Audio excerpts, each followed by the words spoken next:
For the second time in 6 weeks, Hartford Athletic takes on one of USL Championship's elite teams as Charleston Battery comes to Trinity Health Stadium. Good evening. Along with my partner, Mark Donaldson, I'm Joe D'Ambrosio. And Mark, things had looked good for a while for Hartford. They're in a 5-match winless streak. They are. However, I think they play better against better sides. And 6 goals at Patriots Point at the start of May when Charleston won by 4-2. This is a fixture that produces goals. It was a year ago at this time that Hartford got hot. Marlon Hairston told Mark he hopes history starts to repeat itself. I think going in towards the second half of the year last year, we felt strong. We felt like we were a unit. We felt like we were never going to be out of a game, and we felt like we had the fans behind us, going through that. And, we were ultimately able to, get the most wins in club history, but we just fell just short of our goals of making playoffs. But we know if we had another game or two, we would have been right where we wanted to be. And I think, like you said, this year starting the season off a little bit on the same path. Losing last game, but having gone through a stretch of games unbeaten. We felt like we were getting close again, and I think we're still there despite taking a step back last weekend. I think we're really close, and I think that we still have a lot of work to do, but it starts with this game this weekend. We have some big games this month, and we want to play against the best, and we want to be able to test ourselves. And what a challenge against Charleston this weekend here at home. Any success tonight, though, Mark, will include stopping the league's top goal scorer. Yeah, they couldn't do so when they met last month, and it was Jennings that got the equalizing goal after Jordan Scarlett had opened the scoring. He moved from Tampa Bay. He's one of the highest paid players in the league. He's also one of the best paid players in the league, and he is a big threat. It is a raw Saturday night in June. Lineups kick off next. You're watching USL Championship on ESPN+. An injured knee might look pretty simple, but there's a whole person behind that injury. One who misses the feel of his jump shot and spending time with friends on the court. It's not enough just to heal. He needs to get back out there. At Trinity Health, we're here to help you reach your goals. We combine all the knowledge and expertise of a national health system with personalized health care that treats the individual behind the injury. Because we see all of you. The Great Fire of 1835 forced most insurance companies to close, but not us. The day our founders pitched in to pay every claim is the day the Hartford became the Hartford. At Lux Bond & Green, we have been designing and crafting custom jewelry for decades. It's an art as much as a science, and really there's no room for error. It comes down to 100 little choices made by our own artists and experts who listen to you and create your perfect engagement ring by hand. Quality, value, and selection. Lux Bond & Green Jewelers throughout Connecticut and Massachusetts.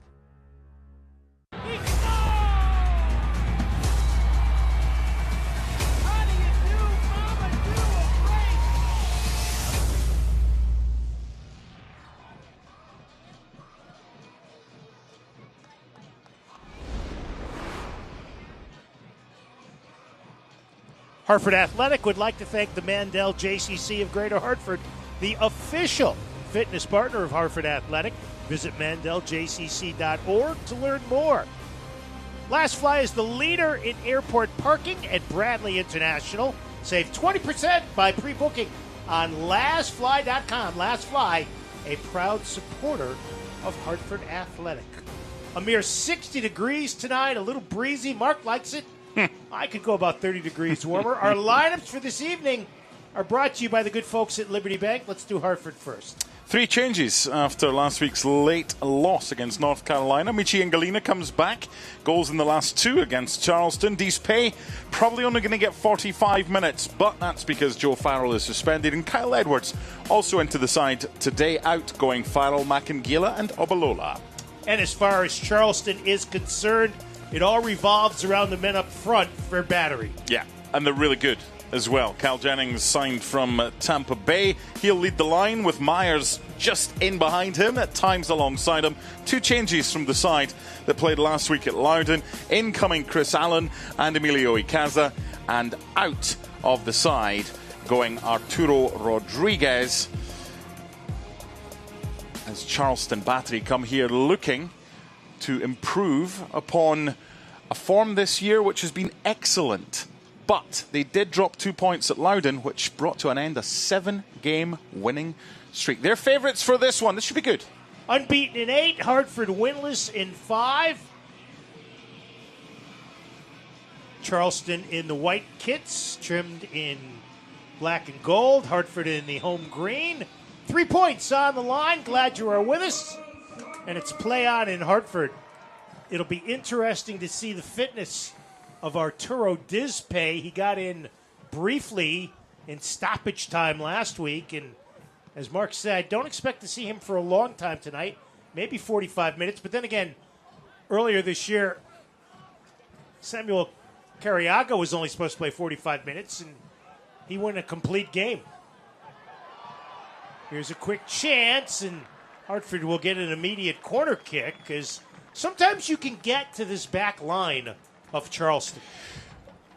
32 seconds it's taken Hartford to have a chance on goal. They didn't have a shot on target last week, so that's a positive. And the ball over the top already causing problems. First corner of the game for Hartford. Emmanuel Samaria, second on Hartford in chances created this year with 11. Now, you don't have Farrell as a target man in there, but you do have Dispe. Header, sent over the cage, but a nice ball played to Mamadou Dieng, and that's a guy who Hartford's got to get unlocked. He has only 2 shots on target this year, and both have gone in, as we see Hartford player down and hurt. And while we attend to the injured player, let's get Mark's keys to the game, brought to you by the good folks at Hoffman. Well, last week they were better at protecting the defence, the midfield, but they didn't create much at all. The strikers need to be better. The defending needs to start from the front for Hartford. From a Charleston perspective, they're just really good.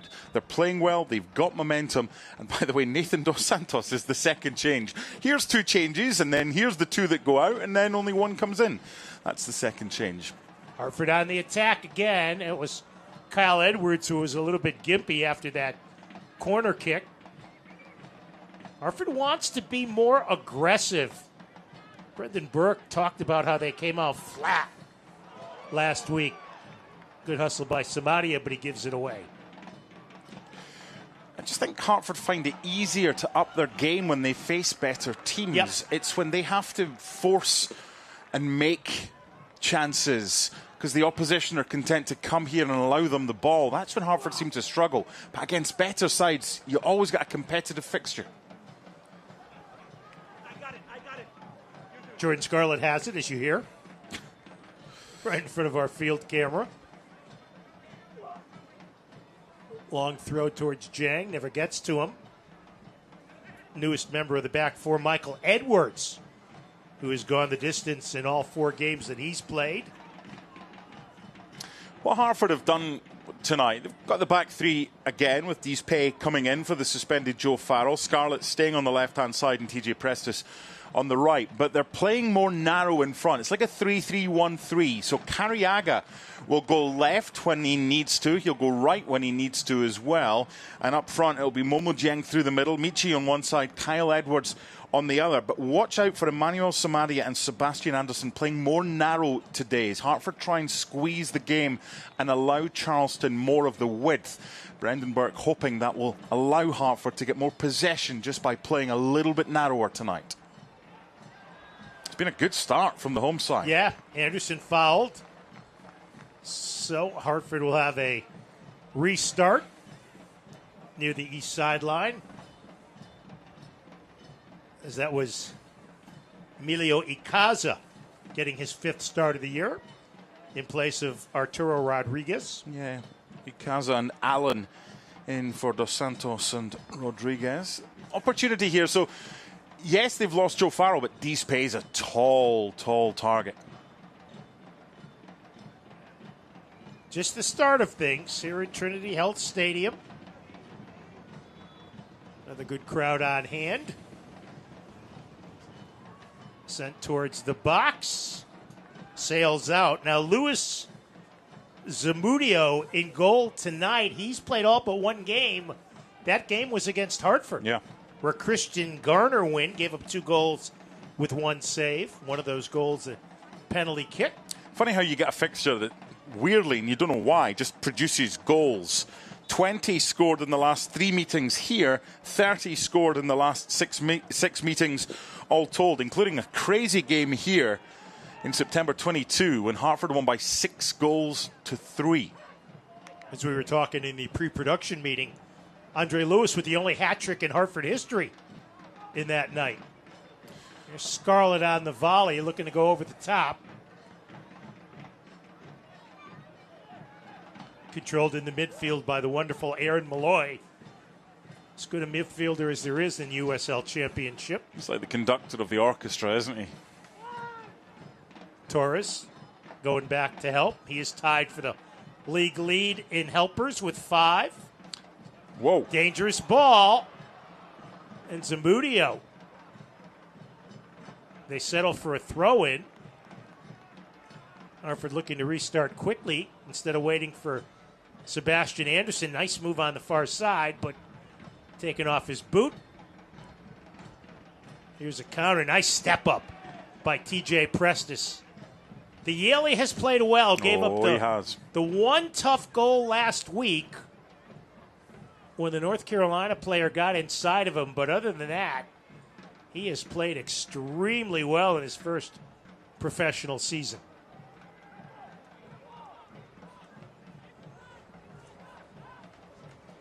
His old friend Joey Apanunu started the year with Hartford last year on loan when Scarlett was hurt. Edwards with the steal, but taken away from him. It's been a good start for Hartford.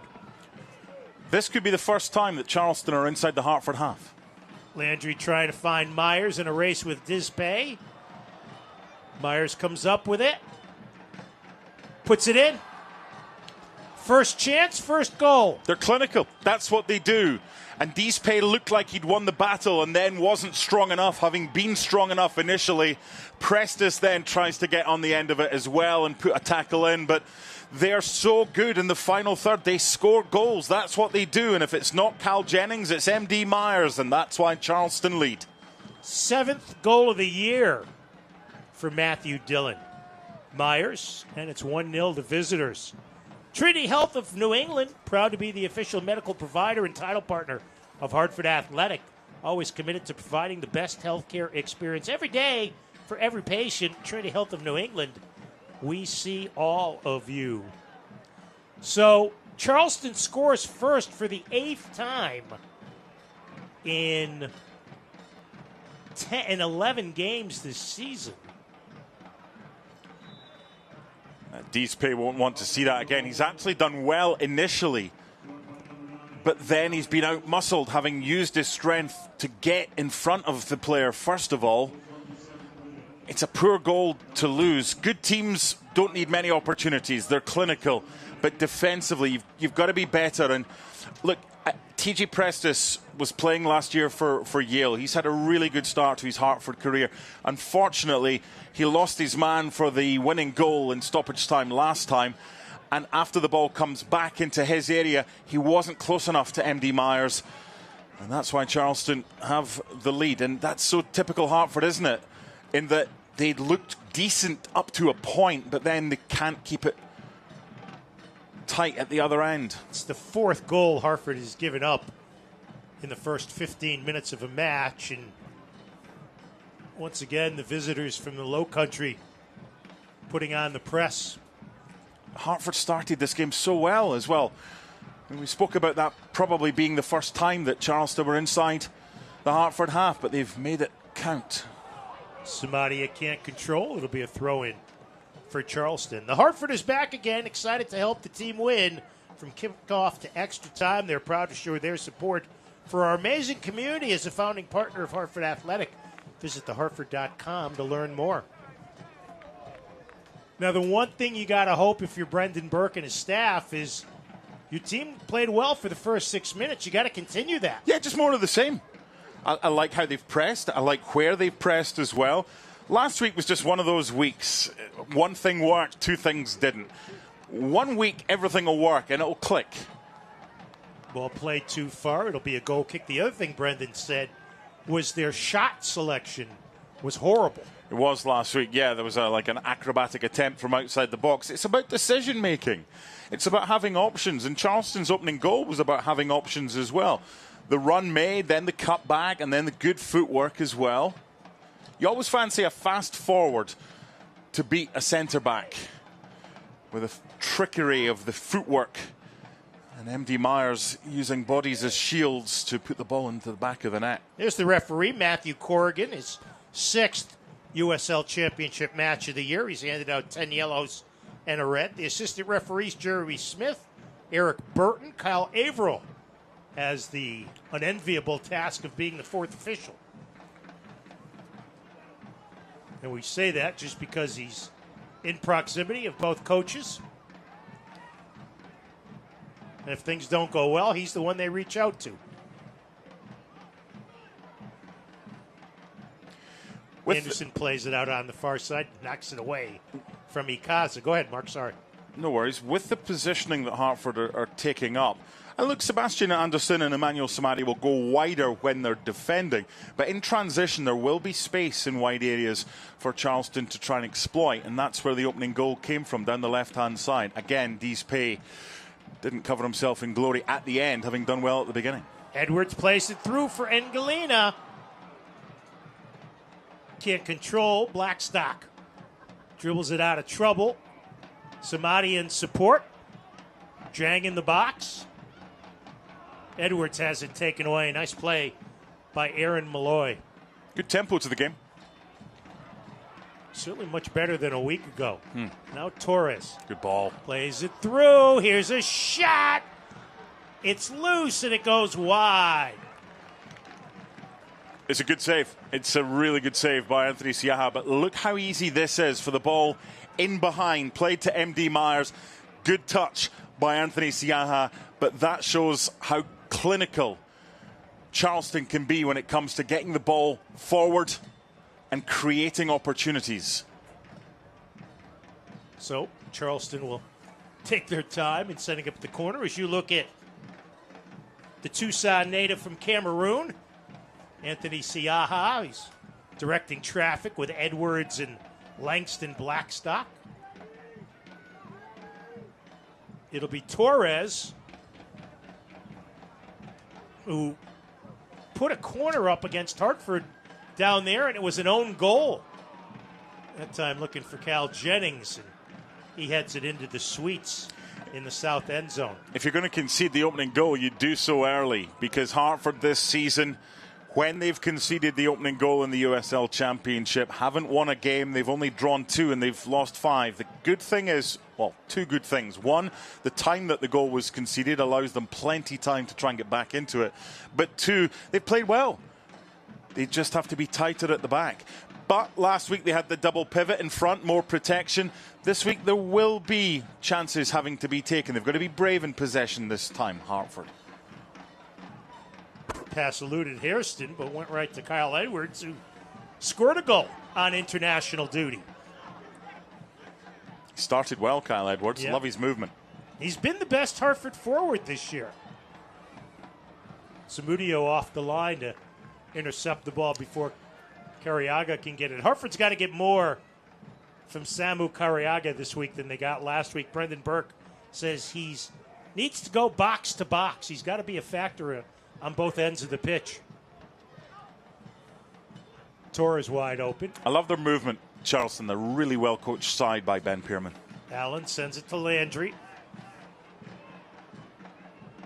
Usu Landry, who scored against Hartford in Charlotte. Prestis takes it right off his boot. Finds the open Samadi. A 1-0 Charleston on the MD Myers goal in the 7th minute. First shot on target of the match. Now Engelina looking for shooting space. Edwards drills one. That could come down to what you've just spoken about, Brendan Burke talking about decision-making. Was that the best option? Yeah, the chances there, but Sebastian Andersson's provided width down the right-hand side. He's got Ngalina, and he's got Dieng in front of him.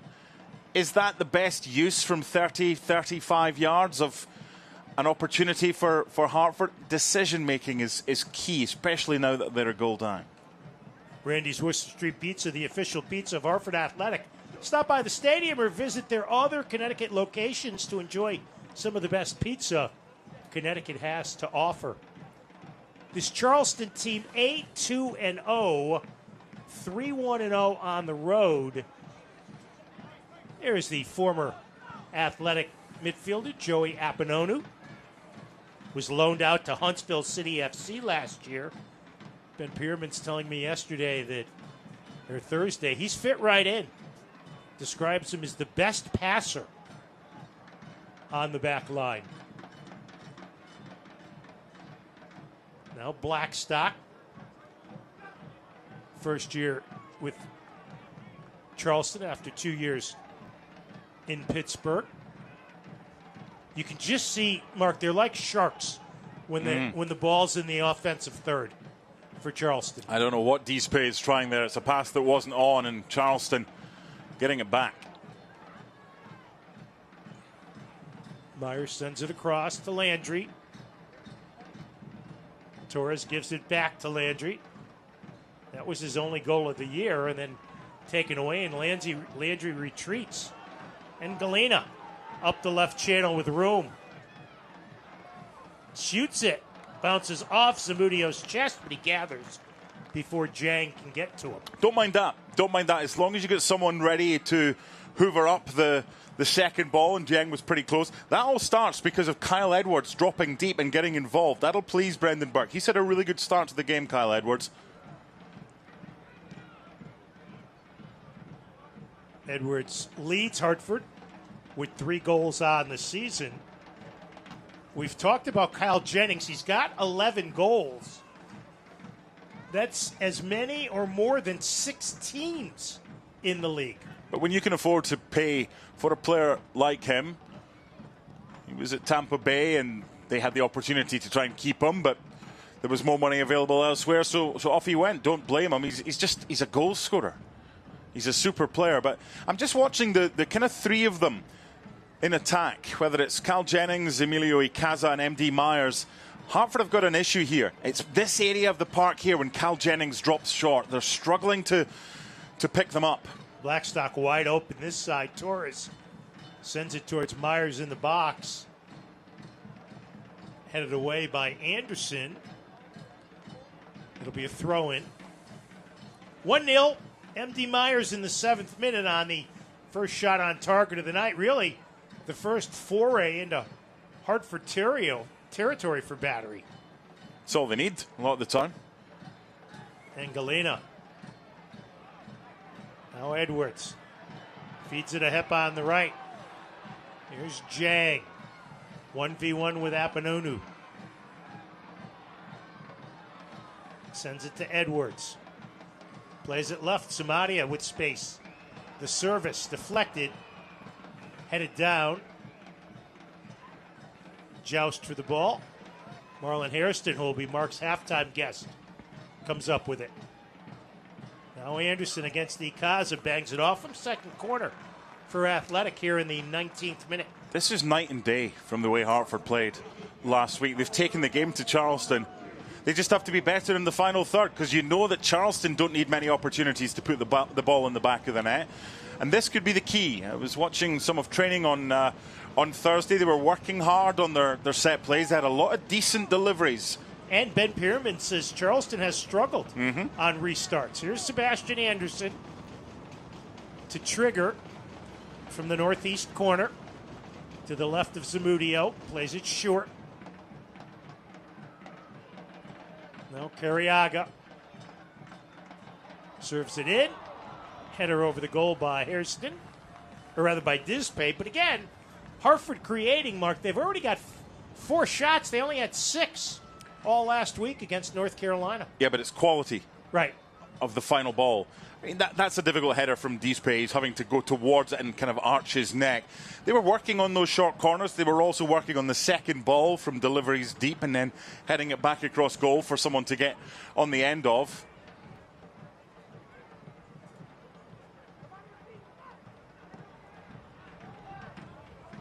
Charleston has been without their superb defender.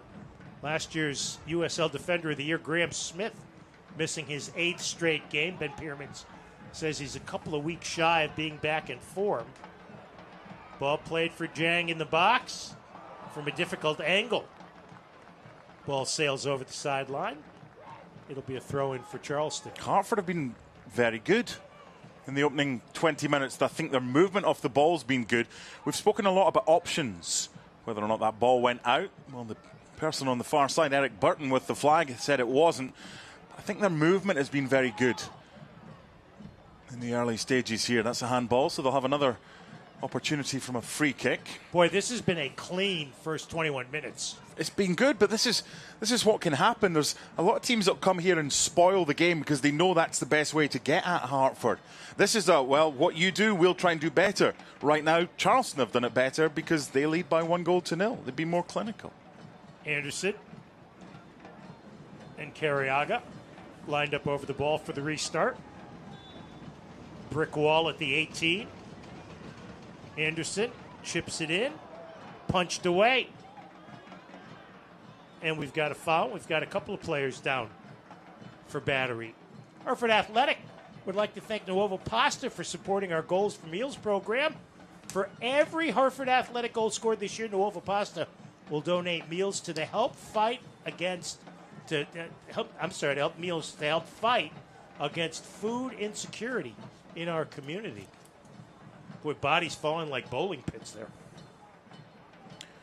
Dispe just questioning what he'd done wrong there.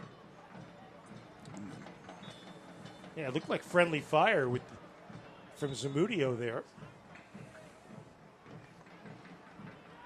Charleston last year losing in the conference finals to Rhode Island. Rhode Island's hit a bit of a rough patch in this year, too. Losers of 3 straight. Nice anticipation. Marlon Hairston picked off the pass from Torres. And Galina's got support on the left, and Kyle Edwards leaves it for him. Now, Michi's got to be aware of where his teammate is. That'll be a corner kick. Hartford slightly fortunate there. Michi and Galina. I want to see more from Kyle Edwards. I know he's put a lot into the opening 20-odd minutes of this game, but it's a 2-on-1. But he kind of slows down initially before this touch. So, third corner of the night for Athletic.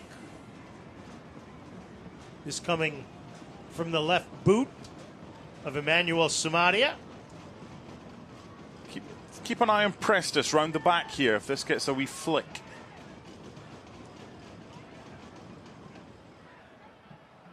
Headed down.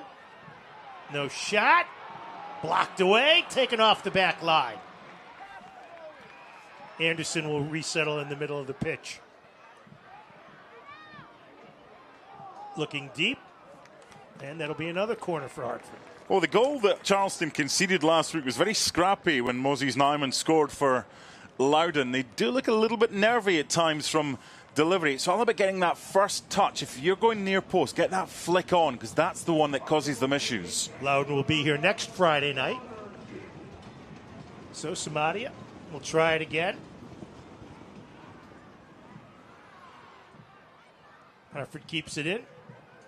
Samaria gets around the defender, sends it in, headed in the air. Zamudio elevates and grabs and ends that threat for Hartford. Yeah. Tito's handmade vodka is America's favorite vodka for a reason.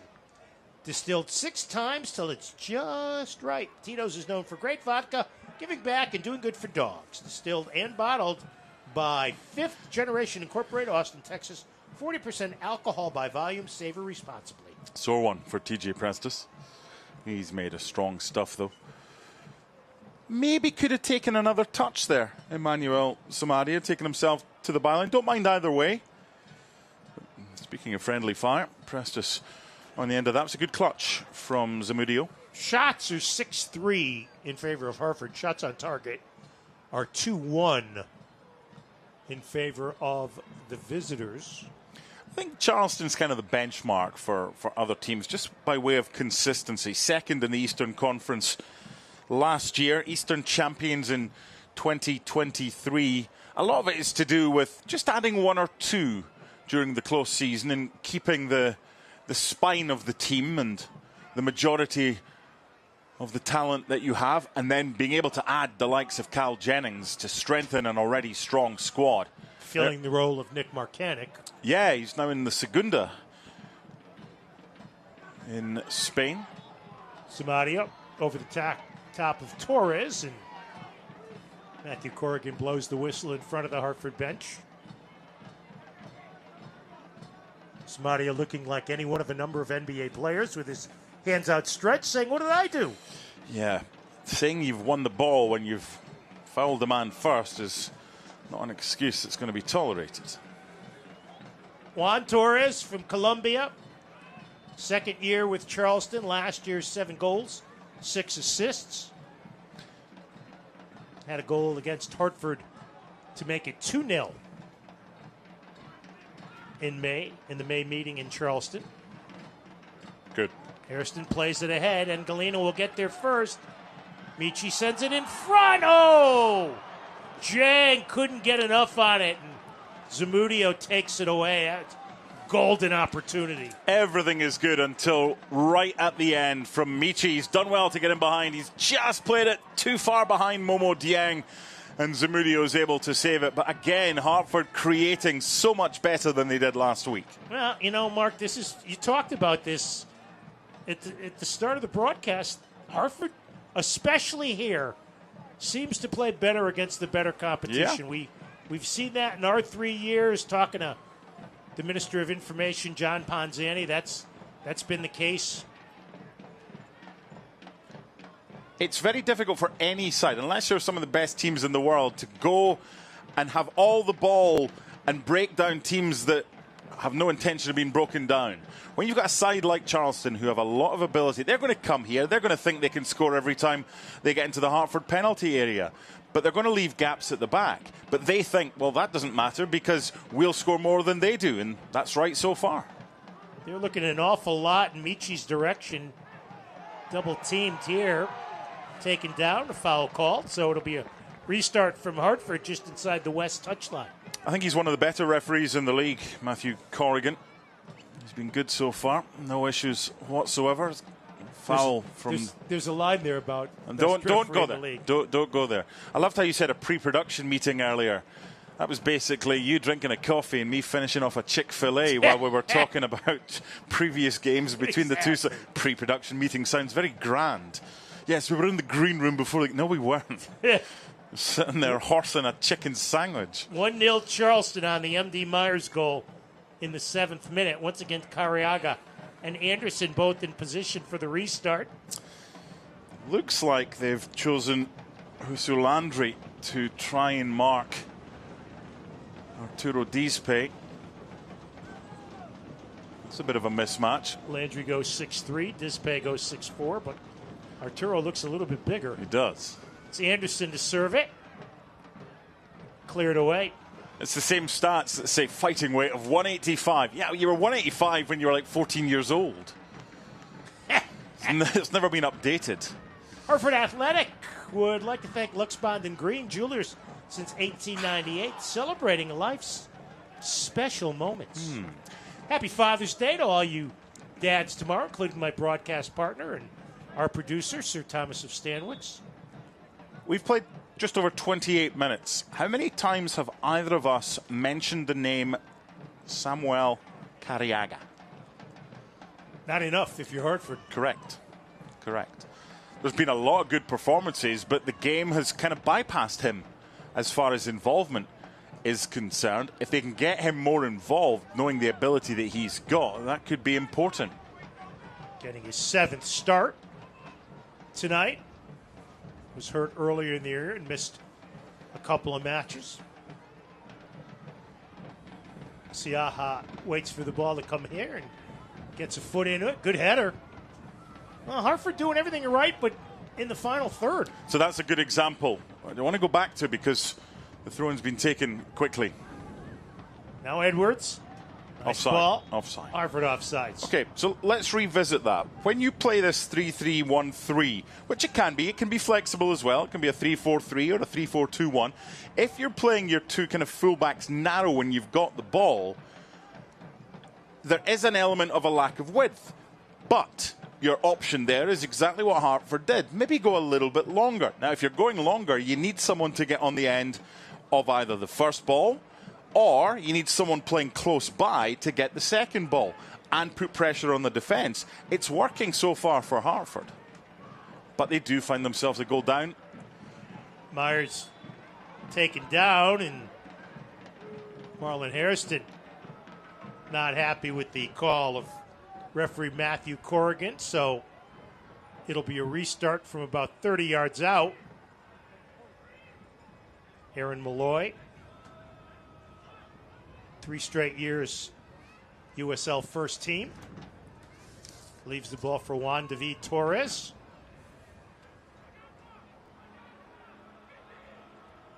Brendan Burke says he scores highlight reel goals. But he's just as good as a setup man as he is as a goal scorer. 3-man wall right in front of him. This is a good 35 yards out. Serves it in on the hop. Played harmlessly by Siaha. Hartford could have numbers here. Yeah, the furthest forward is their right-sided player, Sebastian Anderson, for a spell. Samadia's ball. Lucky he got it to his teammate Edwards. Hairston plays it wide to Sebastian Anderson. He's been solid all year at that right wing-back position for Athletic. Up ahead to Edwards. And it'll be another corner for Hartford as he played it off the Charleston defender. Very different from last week. Getting into the final third has not been a problem today for Hartford. They just need a little bit more quality when they get there. Tonight's WTNH Youth Soccer Team of the Match, Watertown Association of Youth Soccer. Here's Anderson from the northeast corner of Trinity Health Stadium.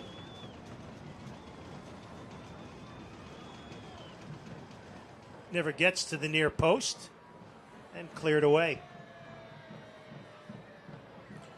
The difference between this and last week, they went for Hairston and Makingila in there. So by sacrificing one of them, they've got a little bit more creativity. Been impressed by Kyle Edwards on his return to the side. And Momo Dieng's had playing partners a lot closer to him this week. That's a foul on Mishi. First time tonight, Brendan Burke has been off the bench. He wanted a little bit more against Hosu Landry as Engelina stays on the pitch. So the actual score is 1-0. Charleston. The expected goal score is 1.01 for Hartford, 0.47 for Charleston. Tells you, good teams are clinical teams. I understand that, but when the ball goes in the net, shouldn't that be an expected goal? Don't get me started on that. I know, look, there's a place for it. Of course there's a place for it. And analytics are massive in football these days. And we've talked with Brendan Burke about how much he uses analytics. Good play by Apononu to take it away and clear it upfield. How many of the chances that Hartford have had would be clear, expected to score chances? Mishi Ngalina's done really well to get in down the left-hand side, but his ball is behind Momo Dieng. Now, you could suggest if that ball is better, then that should be a goal. Fine, right. I'm all for it. It's just the quality in the final third. Right. Football hasn't changed over the years. It's about getting the ball, putting it in the back of the net. But you have to have that little bit extra quality in the final third. Charleston have had that, and Hartford, despite having whatever the expected goal advantage is, haven't been good enough in the final third yet. But their play up to then has been excellent. Chris Allen replacing Nathan Dos Santos on the back line. Now Torres drops it back.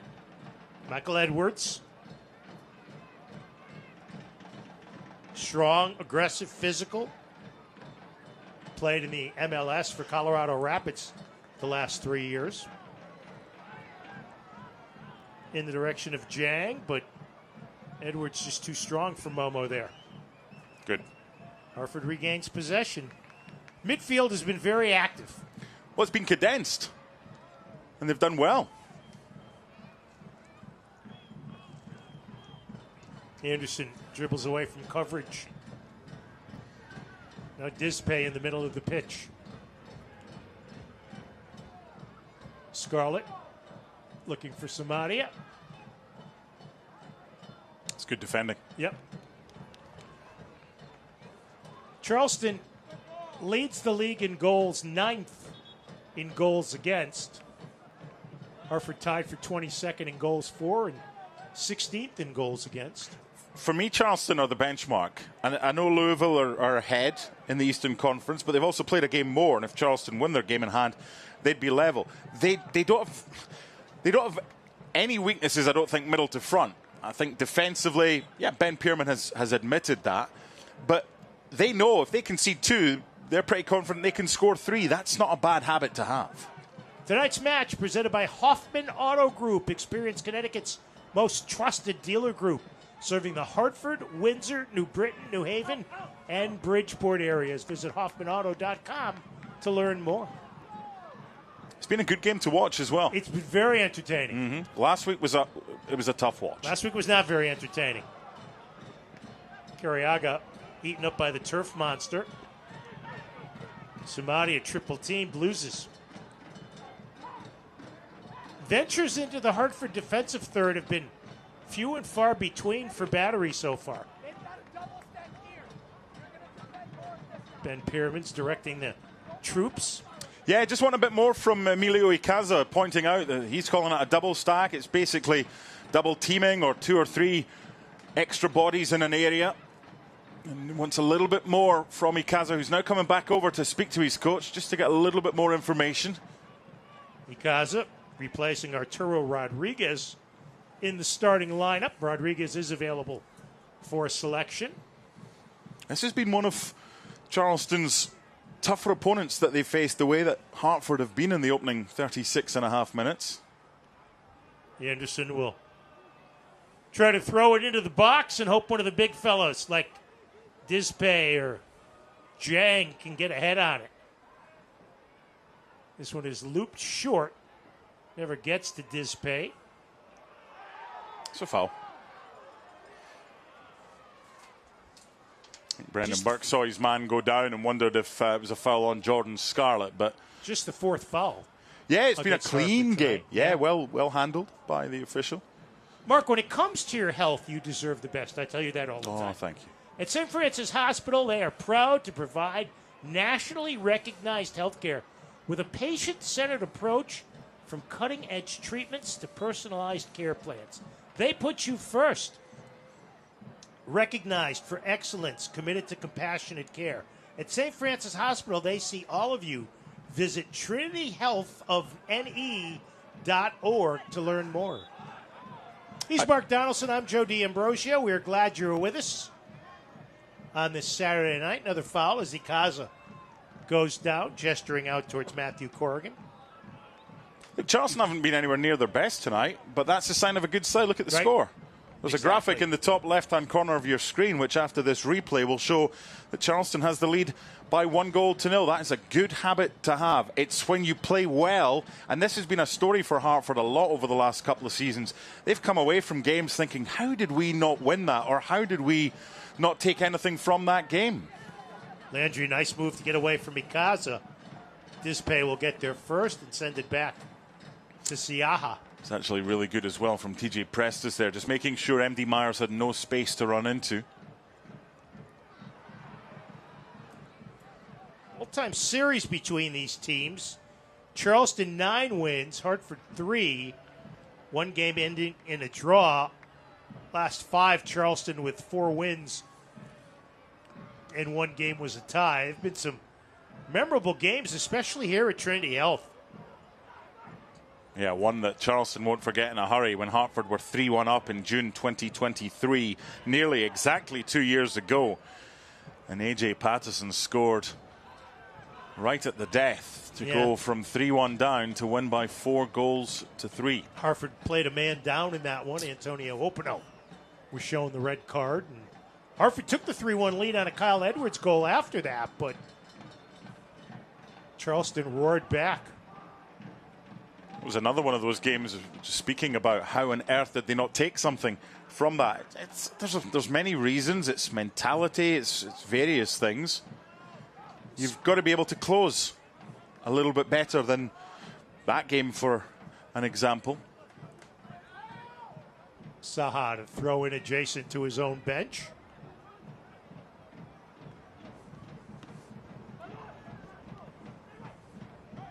Halftime, we'll have highlights and Mark's conversation from earlier this week with midfielder Marlon Hairston, whose cousin is 7-time NBA All-Star LaMarcus Aldridge, and that's brought up. Did Marley say he could take him in hoops? Well, LaMarcus is now 38 or 39, so... He's still LaMarcus Aldridge. He's still LaMarcus Aldridge, yeah. I don't care if he's 69. Yeah, okay. He's 6'9" and has mad basketball skills. Also, we speak about Harry Kane, because when Marlon Hairston was a youngster, he wanted to be a kicker in football, and Harry Kane wants to end his sporting career. Does he really? As an NFL kicker. Giants could use a kicker. Giants could use a lot of things. Dispay gets a head on it. Possession retained by Gaza. Torres all over the field for Charleston. The work rate from Hartford in this first half has been excellent, and it's going to have to be against a really good side. Well, they understand that if they don't work, it could get ugly. Here's Torres with space. He's got Landry coming up on the right. Play it back for Torres. Free kick. No. Taking off his boot. Okay. Probably go with the referee there, because there wasn't really much of a complaint. Good work by Emmanuel Samadia to take that ball away out of danger. There's Michi Ngalina. You had a long talk with Michi. We're going to hear that conversation coming up. Honestly, he is a super kid. He really is. He spends time after each training session working on his finishing, trying to be better at all points, and he's well travelled. He's not frightened to go elsewhere if he thinks it's a step that he needs to take that can improve him as a person and improve his career. He just needs a bit of good luck this year with avoiding injury. Missed 3 games before last week when he came off the bench. Lots of room for a counter. They play it. Good. Prestis gets it back. Good job by TJ. So what's happening here with Sebastian Anderson getting forward? That's what Hartford need. But when they lose possession of the ball, that's something that Ben Pearman might be wanting a little bit more from Charleston, because there's a lot of space available for Charleston immediately after Hartford give up the ball and Charleston win it back. Hairston spins it right to Anderson. Cariaga now just dropping a little bit deeper to try and get more involved. That makes sense. Dispay up in support over midfield. Good ball. Plays it over the top. Samadia traps it. Can't control it. Headed away. Hartford will maintain possession. Scarlett will play it all the way back towards the sweeper keeper. Out of interest, what's the possession stats in this game? Because it seems like Hartford have had a lot more of the ball. I will tell you that, Mark, after I tell you that Hartford Athletic would like to thank our founding partner, Travelers. Thanks to Travelers, presenting partner of our community ticket program. Children from underserved communities throughout Greater Hartford are able to come to the matches free of charge.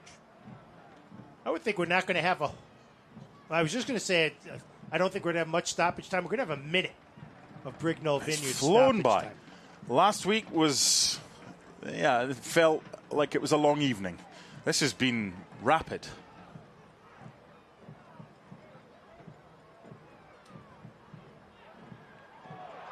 Decent opportunity for Dieng there, and a super save. Mamadou almost potting the equalizer here in the 44th minute. Good work again down the left. Played through to Jang. Shoots it on goal and airmails it. Could have dropped it back. Would you prefer that he look for the open man in the box that time? Yes, but this was really good from Samaria.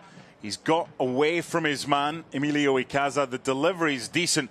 It's a really good run to get himself space by Momo Dieng. And it's a decent enough save by Zamudio. He's done what he has to. The last thing Hartford need is this to be serious, because they've had a rhythm in this first half, and a lot of that rhythm has come from wide areas. Emmanuel Samaria. Head athletic trainer Mike Diaz onto the pitch for the first time tonight, as he attends to Emmanuel Samaria. You asked about possession. 53-47 in favor of Hartford. It just seems more. It does seem more. And look, when the two teams go in, I've said what I think Ben Pearman will be slightly unhappy about. 2 added minutes because of this injury. They've added 1 more onto it. When Hartford either give the ball away or Charleston win it back, a lot of the time Sebastian Anderson is in a forward position, which he should be, but there are gaps available to exploit for Charleston Battery. And that might be something that Ben Pearman will speak about, how if they can be better in possession when they've got it and quicker in possession, I think they'll get more chances. But from Brendan Burke's perspective, apart from the concession of the goal, I don't think there's been that many negatives in the first half. They're just a side that once they concede the opening goal, it's so difficult. But they don't let their heads go down. They haven't tonight. But they have to be better in the final third. That's the bottom line.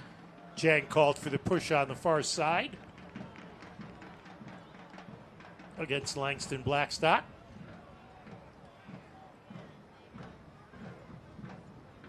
Now in the middle of the pitch, Michael Edwards. You know, the other name we've not even mentioned tonight is Hairston goes down, and Aaron Malloy has shown his 3rd yellow card of the season.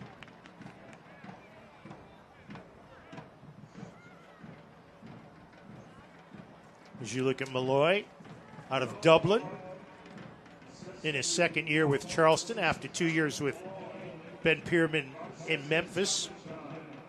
Ben Pearman had Carl Jennings at Memphis in 2020, didn't he? In his rookie year, so those two have been reunited, as well as Malloy. Let's get a look at the infraction. Who was the other player you were going to mention that we haven't spoken much about? It's Jennings. Yeah, that's right. That's right. Dispay will restart inside the center circle. You know, the key is if your main goal scorer doesn't score and someone else does it really matter? No. That's something that Ben Pearman was talking about on the Charleston Battery social media account this week. It's not who scores the goals, it's that the goals are scored. Now Cariaga, and that'll do it. We have reached halftime. So although it was a strong 45 minutes for Hartford, it was Matthew Dillon Myers, you know him as MD, who put Charleston on the board. We've reached halftime at Trinity Health Stadium. Charleston Battery 1, Hartford no score. You're watching USL Championship on ESPN Plus, MyTV9, and WTNH.com.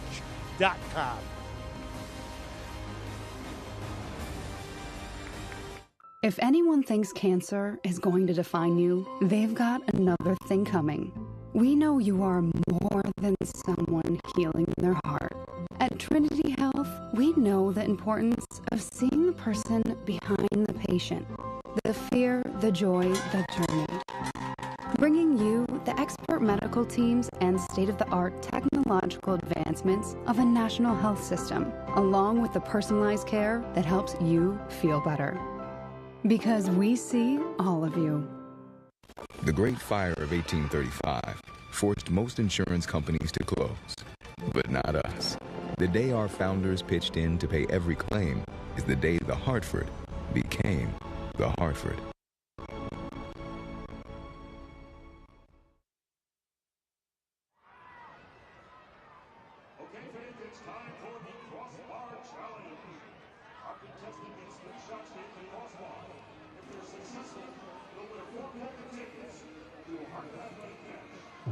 Even though Hartford played well at the beginning, it was Charleston that scored first.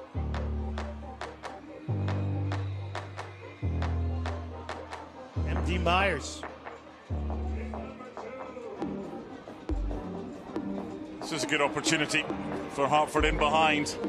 But Michi and Galina just playing it slightly behind Momo Dieng. And there's the difference. One team comes forward, one attacks, scores a goal. The other team comes forward just as good an attack and can't find the back of the net. There's the difference. Let's enlighten you with the stats.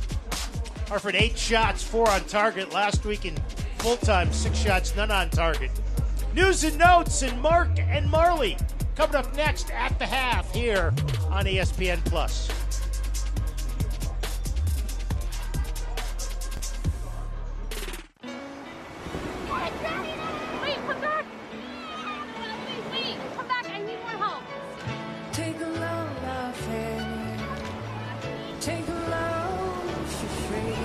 Today we went to the beach, and it was totally worth it. Stay 3 nights this summer at Best Western and get $50 off a future stay.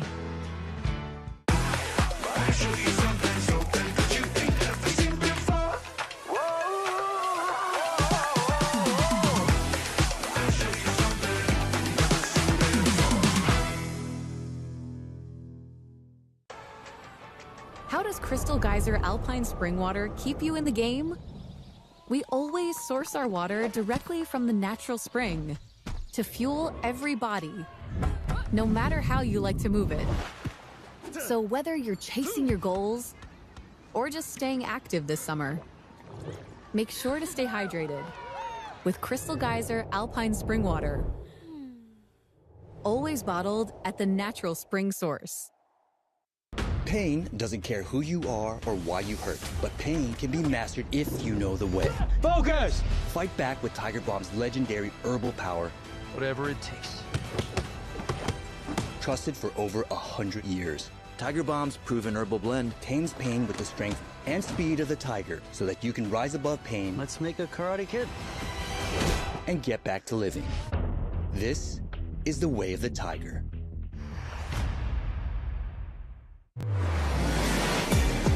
And the dominated first, it's Dreamland in Lexington, knocked in, his first goal for Colorado Springs.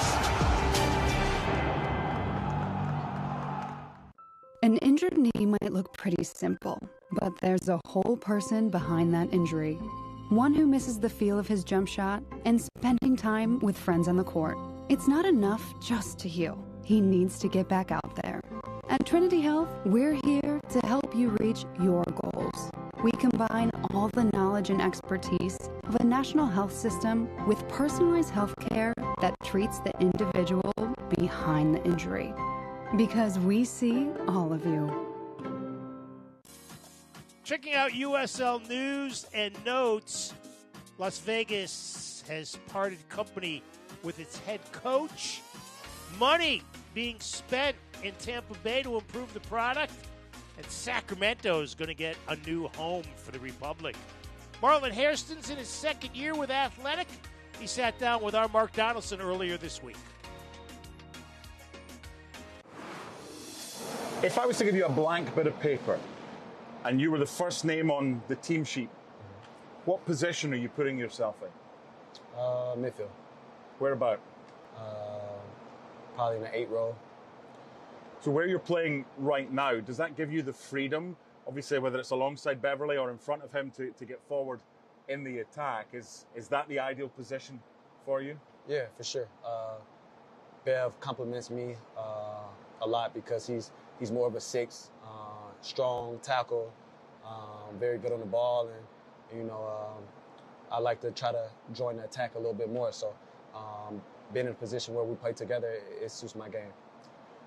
This will be a bit about you, a bit about Hartford, but other things as well. Now, we're going back to middle school days, and you played football, not soccer, as both a safety and a kicker. Right. Now, I've spoken to Harry Kane about what he wants to do before he retires. He wants to be an NFL kicker. Oh, really? Is that something that you would like to still do?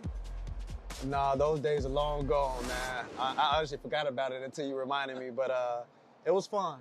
It started off as a joke with me and some friends in middle school, just seeing if we go out and try out for the football team and see which one of us would make it. And I just so happened to make it, unfortunately, and I was stuck. But I had some fun. I was probably one of the smallest guys on the team at the time, but kicking a soccer ball and a football is totally different.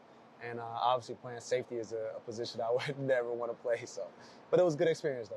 You're going to be and have speed if you're playing cornerback or safety. But the kicker's an interesting one because back in the day, there was a player who we had in Scotland called Gavin Hastings, and he was a big rugby player, but he went to kick for the Scottish Claymores in NFL Europe. Okay. If someone like Harry Kane or you or whatever wanted to swap your sport, soccer, for football, what do you think the key would be to be a kicker in either the NFL or any league? I mean, Harry Kane, he could do anything he wants, you know. His goal-scoring record, his ability to strike a ball would give him, he would have the distance to kick a ball if he played NFL as a kicker. But trying to kick, doing kickoffs and trying to punt is a little bit different, having to kick out your hand and having to kick off a tee. So those were a little bit different, trying to figure out, and especially when you have to try to catch the ball and punt it with a lot of people that's a lot bigger than you running at you and making a lot of noises. So it can be a little scary at times, but yeah, fun memories for sure, nonetheless. When you were growing up and in your family, you've got a 7-time NBA All-Star, LaMarcus Aldridge. I think he's, 8 years older than you. How much involvement did you have with him, and as far as competition in the family is concerned, to do well in sport? I found out about it, our relationship as I got older. My grandfather and his grandfather had a close relationship, and we tried to get him at a couple family reunions, but, you know, our schedules are a lot different, you know, the soccer window and the basketball window, so it just didn't really align too much. But I got a chance to catch up with him a bit when I was playing with Colorado Rapids. We had a game where the Nuggets played against the Spurs at the time, and I got a chance to, you know, get floor seats to the game and got a chance to link up with him. So, yeah, so that's a little bit of our history growing up, but I would love to catch up with him again. He had a hell of a career. He had a very good career. One of the things he also likes away from basketball is collecting sneakers. Right. Now, if you put in, I don't know if you've ever done this, put in Marlon Hairston in Google. It's not just you that comes up. One of the biggest Instagram Marlon Hairstons is a massive Nike sneaker collector. Okay. Now, your cousin is someone who built a different building outside of his house for his sneaker collection. Oh, wow. What's your sneaker collection like? I've been collecting shoes since I was a kid. You know, I used to referee soccer games on the weekends growing up to try to collect money to go get the new pair of Jordans that were released, and that was my only job growing up, just refereeing soccer games. And my dad was like, look, if you want something, go work for it. And that's what I did. I referee a few games on the weekend and save up to get whatever, you know, Jordans or Air Force Ones that came out that I wanted. And it stuck with me to this day. And, you know, the last few years, my brother has been working for Nike, and I've been able to get a few pairs of shoes from him. So he's kind of the middleman for me now. You like your fashion, you like your sneakers, you're not going to be an NFL kicker. What do you fancy doing when you hang up the boots? Yeah, my brother's, he's really the brains behind it. When he had the store back in Atlanta a few years ago, I would go there in the off season and work in the store with him, and seeing how that worked, it gave me a passion for, you know, passion for fashion also, and that culture of it. And now me and my brother and another business partner, we have a small clothing brand back home that we have our merch in a few stores, and, you know, maybe eventually we can open up our own store again. So that's something I've grown to like. Also, I never thought that I wanted to be a coach when I was done playing, but the last few months I've started to be around the Hartford Academy here a little bit more, and it's something that I've really grown interested in. And you know, I'm having fun, you know, making an impact on some of these kids, and, you know, they're making an impact in my life also. You're 31 years old right now. You're probably talking and helping coach 11-year-olds, someone 20 years younger. Right. You've been there. what's the best message you could give to an 11 or 12-year-old kid coming through the Hartford Academy? When I grew up playing for a small club in Jackson called Central Jackson Soccer Organization, it was our motto was against all odds. And coming from a place that I came from, you never let somebody tell you you can't do something. And that's my message to these kids every time I'm out there coaching them and force them to just have fun when they're out here. You know, their families are giving them a lot of support, and I'm just here to try to, give them any knowledge that I have.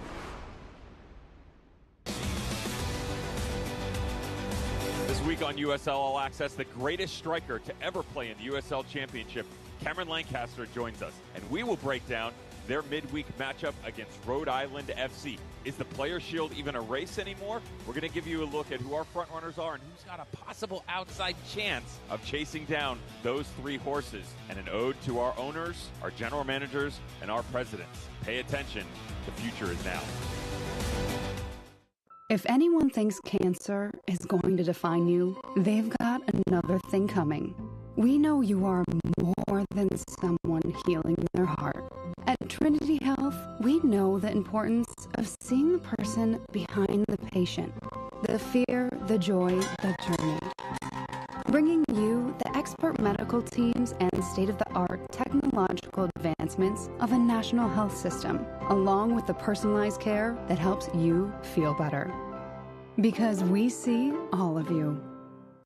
The Great Fire of 1835 forced most insurance companies to close, but not us. The day our founders pitched in to pay every claim is the day the Hartford became the Hartford.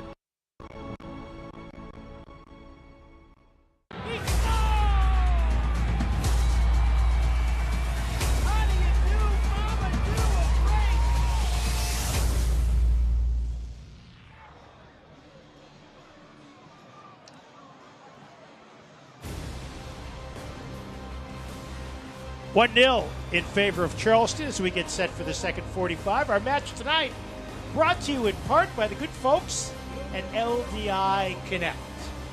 Jody Ambrosio, Mark Donaldson, and the crew on hand here at Trinity Health. If you're Coach Brendan Burke of Athletic, what did you say to your squad at halftime?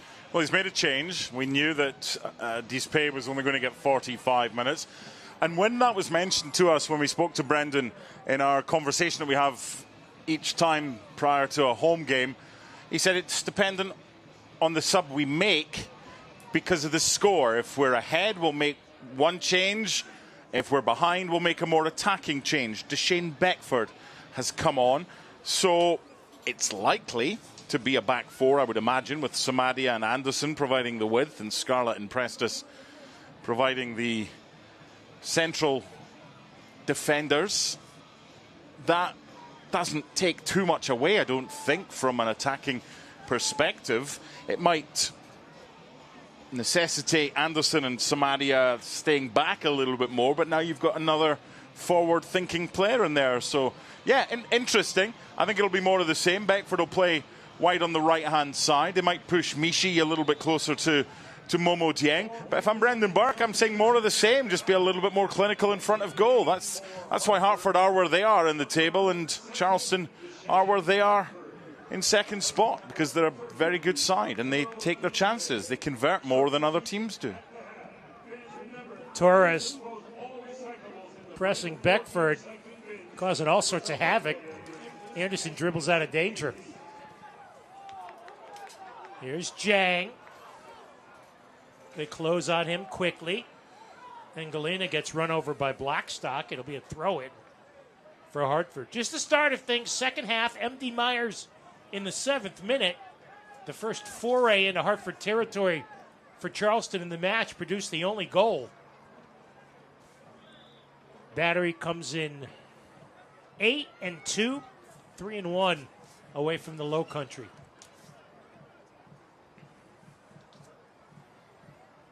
Anderson into the box, chested down and over the goal line. Jordan Scarlett, who scored at Charleston. First goal of the match on May 3rd. It's one of these, there's no time to take that touch because that touch takes it out of play. It's going to be a snapshot, and therefore it's probably the wrong player making the right run. But again, encouraging that Hartford are able to make inroads towards goalkeeper Luis Zamudio.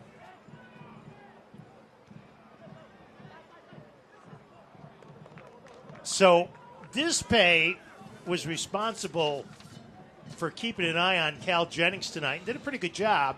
Now it'll be up to the rookie out of Yale, TJ Prestis.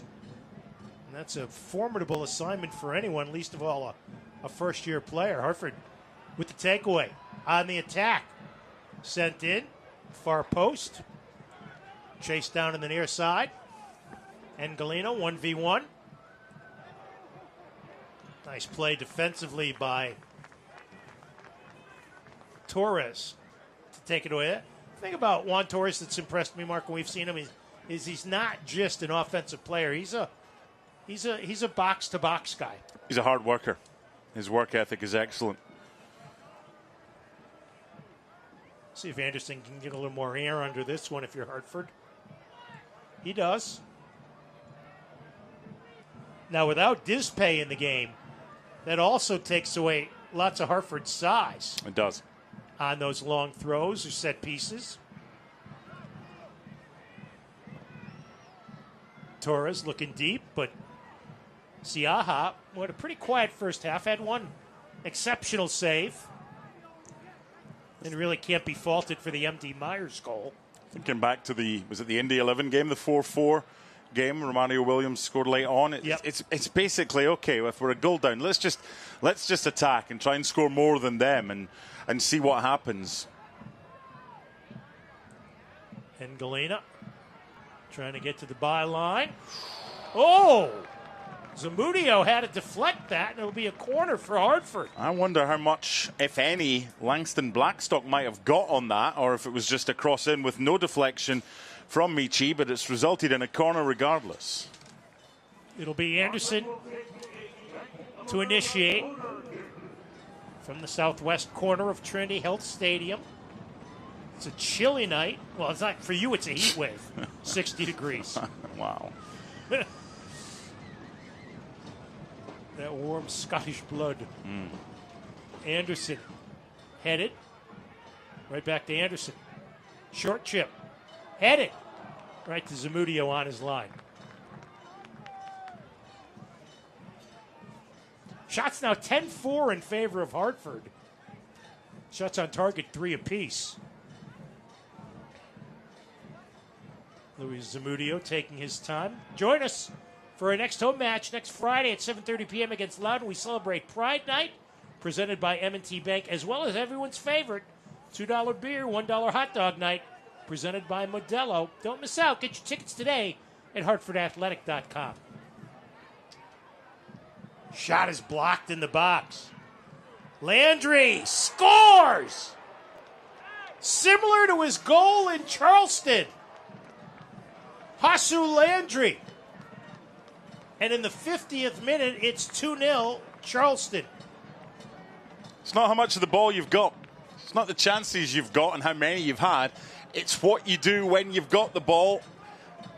And being clinical like this, Hartford have had the 2 best chances of the game, yet Charleston find themselves 2-0 up.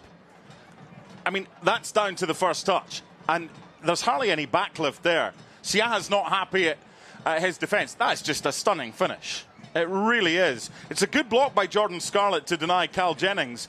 But how quick is his thinking and then his shot? Very little backlift, a lot of power. That's a brilliant finish from Hasu Landry. He's got 2 goals this year, both against Hartford. So now Hartford chasing 2. And the task becomes that much more difficult as you look at Anthony Siaha.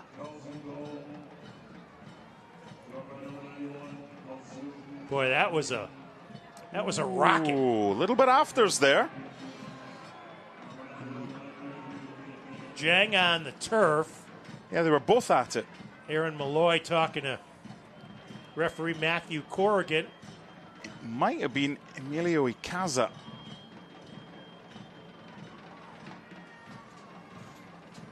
When the players were trying to separate themselves when they were both on the deck. There was a little bit of afters. I think both were involved.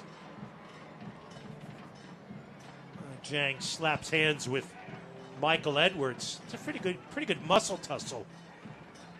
Jang listed at 6'2", Edwards a stealthy 6'4". See, when the rest of the league sees this scoreline, most of them will probably think, well, that's expected. The second top team against the second bottom in the Eastern Conference. But if you actually watch the game today, Charleston have been excellent in the final third because they've taken their chances and they've defended well enough to have not conceded. But I don't think they've been... I mean, I've seen a fair bit of Charleston in the highlights of the games they've played this season. When they're on form, there's very few teams that are better than them. They've not had to be great tonight. They've just had to be clinical. And they're 2-0 up. And now Hartford, if they want to chase this one, are going to have to leave gaps. Chris Allen's number 4. Landry, his second goal of the year.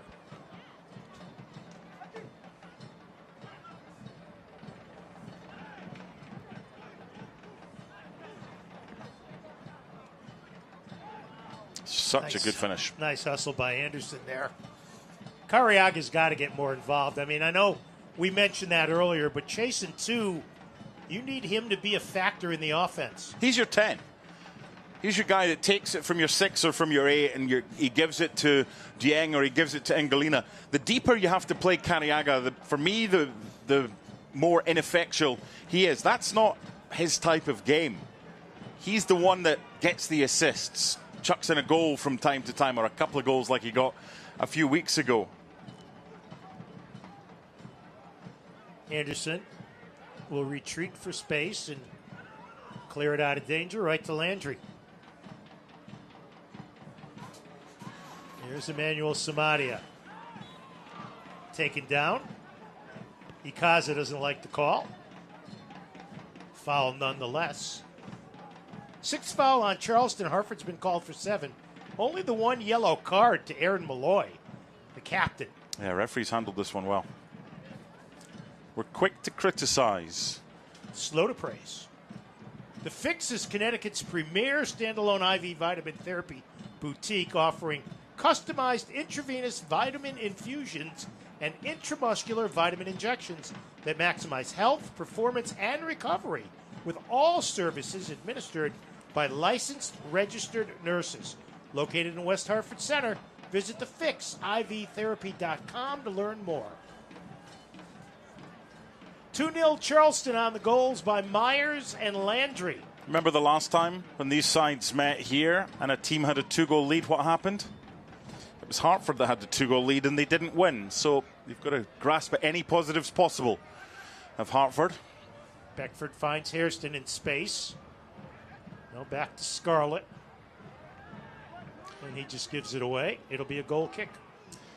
When you've been doing what Hartford have been doing in this game, and you've been doing it pretty well up until the chance taking, but the chance creation's been pretty good, you don't need to force it.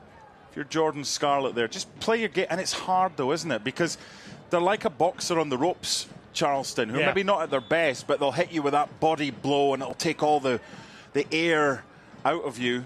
And you just feel, come on, what have I got to do here? It's not a sucker punch because they're a good side. They're counter punchers. That's what they've done today. They've done it very, very well. But when you're in a slump like Hartford are, when you're second bottom of the table, you don't have the momentum that Charleston has. And this is a Charleston side unbeaten in its last 8 in the USL since the end of March. Well, at some point, too, I would have to think Hartford's played well. It's 1-0. And then Charleston, again, comes down once and scores. And if you're Hartford, you have to think, here we go again. It's just human nature. Uh-huh. You can't just flick a switch. But you've got to take the positives. So the positives are that Hartford led 2-0 here, and Charleston came back the last time these sides met here. This time last year, Hartford had a poor start to the season. They finished with a flourish and nearly got into the playoffs on the back of a super run of games. They've got to start from somewhere. Well, as you mentioned to Marlon at halftime, and he mentioned it was this point last year, midway through the season after a slow start, that Hartford took off. Dangerous restart here for Charleston. Torres puts it in, and Siaha, looking like a confident center fielder, comes out to make the play. Jang in the middle for Beckford. Back to Mamadou. Tries to play it in front. Deflected out by Landry. Corner kick number 7. Okay, Hartford have got a corner here, which from their perspective is decent. Right? You've got an opportunity to get it in. If that ball gets beyond that first defender, if that defender doesn't clear it for a corner, Mishi's in space in the middle of the box. He's in an offside position, so it wouldn't have counted. Just little things like that. They've got a corner, they've got to make the most of it. Once again, it'll be Anderson from the left of Luis Zamudio.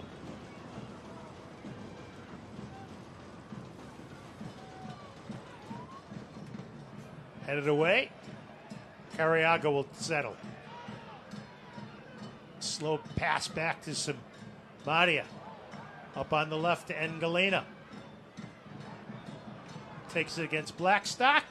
Corrigan awards the goal kick. Yeah, it came off Jordan Scarlett last there. He's unlucky. He's made a good run. I think he was hoping for it initially from Emmanuel Samaria, but he kept his position well. Next goal's crucial. If Hartford get it, then they can get something from this game. If Charleston get it, then they can just bring on subs, save some legs, go back with 3 points. And the horse is out of the barn. Indeed. Game 2 of this 4-game homestand for Hartford. Final game, a Jägermeister Cup game against Detroit City FC, who were playing Loudoun tonight. And it's Loudoun who's here next Friday night. That's another thing, Joe. It's 4 home games. The cup tie you mentioned, the game last week where they lost in stoppage time against North Carolina. If they lose this one as well and they don't get the win next week at home to Loudoun, this isn't a good side on the road. Beckford came in for Dispay, only substitute of the match. It's a couple of them. There was one by Jordan Scarlett that went out for a goal kick, and that one from Sebastian Anderson. It's difficult. It was a lack of discipline from Joe last week. Joe Farrell, he'd been booked for dissent, talking back, and then it was a stupid challenge, which was a yellow card worthy. Well, especially for a veteran like Farrell. Exactly. You know you're on a yellow. Well, you also know you've got a replacement who can only play 45 minutes in Dispay, so that wasn't great. Malloy in the middle. Wide to Juan David Torres. Far post, Jennings. Just wide. Dangerous play. Yeah, he's got the post to thank there, Anthony Siaha, but again, they just get that little bit of space. Super delivery in from Juan Torres and the header from Cal Jennings. He's that type of player. He can not go missing for games, but not be seen for a while, and then he pops up, scores a goal, or hits the post like he did there, and you're like, that's the quality of the player. Blackstock had position on Beckford, instead restarted by going back. Now Apononu. Room to dribble. Plays it out on the left for Juan David Torres. Cuts it back. Puts it wide. Samaria. Plays it away to Engalena.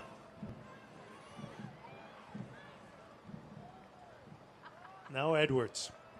You know, the one thing that you've seen from Hartford tonight, too, I think, Mark, is everybody's coming back to help. They understand defensively you can't leave your defenders on an island.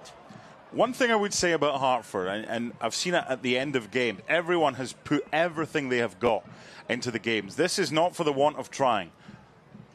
You cannot accuse any single player in a Brendan Burke team of not giving his all. It's just that lack of quality in the final third and giving up the goals that they give up.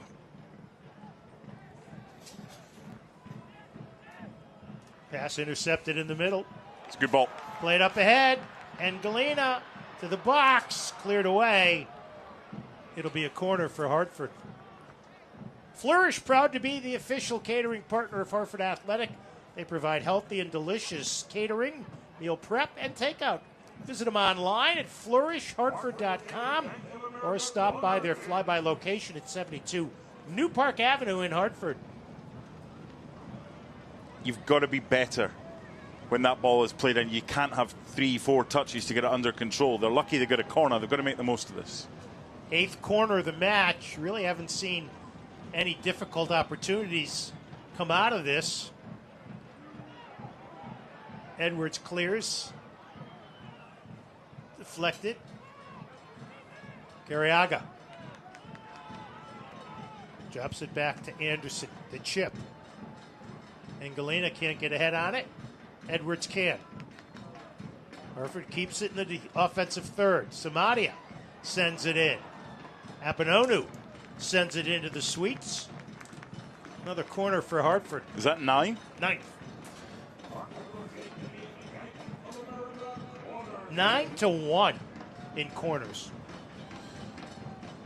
Although I forget which year it was, but we saw a match last year, wasn't it, where somebody had 14 corners in a match and made nothing happen.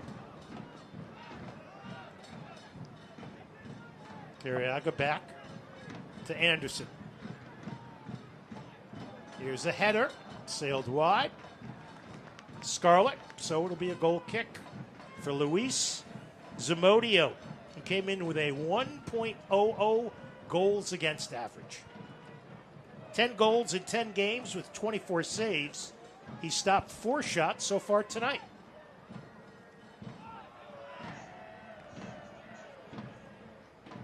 Nathan DeSantos will be the first sub off Ben Pierman's bench.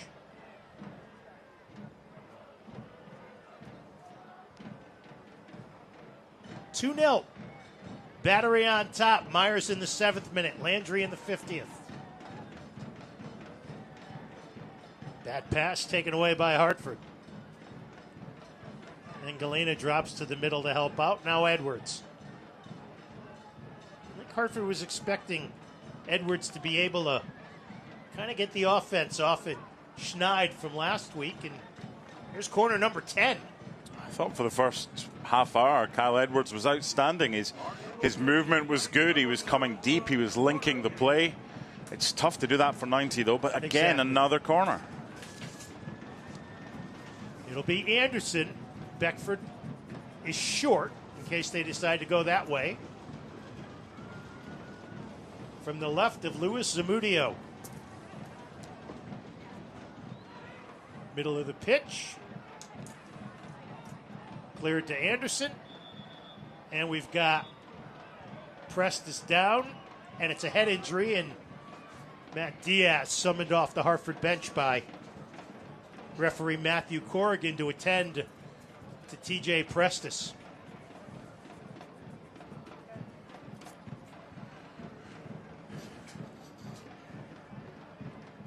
TJ Prestes making his 7th start of the year. Let's see what happens to him here.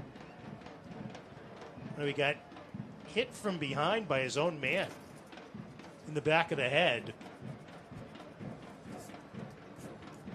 So he'll have to come out momentarily. He's up on his feet. So Nathan DeSantos will come into the match. Chris Allen's night is done. DeSantos has been a starter. Had a great college career at Duquesne and Marshall. Maybe a little better defender than Chris Allen. Of course, they're missing, as we said, Graham Smith, who is as good a defender as there is in the league. He's missed the last 8 games now. So Prestes will come to the sideline and then be allowed back in by the 4th official. I would think this would simply be Dos Santos going to fullback and then Husu Landry playing alongside Aaron Malloy now that Chris Allen has gone off. Siaha is in the offensive half of the field. It's a drop ball, remember, because the play was stopped to allow treatment for Prestes when Hartford had it and were about to cross. Sent towards goal. Saved on the goal line by Zamudio. 67th minute of play. Hartford chasing 2 goals. Here at Trinity Health Stadium. Joe. Blackstock's gone to the right-hand side, as expected. Yep. This is where he started last week at Loudon, and Dos Santos just filling the left-back spot. Apinono and Edwards, the center backs in Ben Pierman's formation.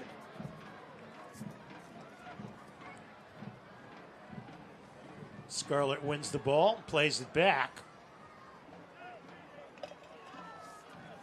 Lots of room to run for Sebastian Anderson. Beckford has a shirt grab by Dos Santos. Yeah, he's not made the impact you would hope since he came off the bench at halftime. Now Scarlett off the feed from Edwards. A rare bad pass by the captain, taken away by Ikaza. Plays it up ahead to the always dangerous Jennings. Nice play by Prestes to knock it over. Second corner of the night for Battery. And they will take their time getting there. I can tell you that Westfield Bank, the regional community bank, focused on its customers and their financial security, the communities we serve, and the teams we root for. Westfield Bank, what better banking is all about. Online at westfieldbank.com. Member FDIC. We're going to get a double change for Hartford shortly with Makingila and Obalola coming on with a quarter of the game remaining.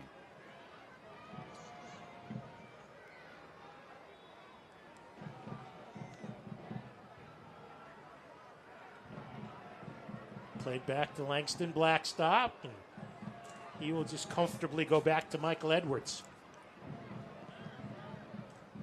Nice ball by Apinonu, but short, taken away by Hartford.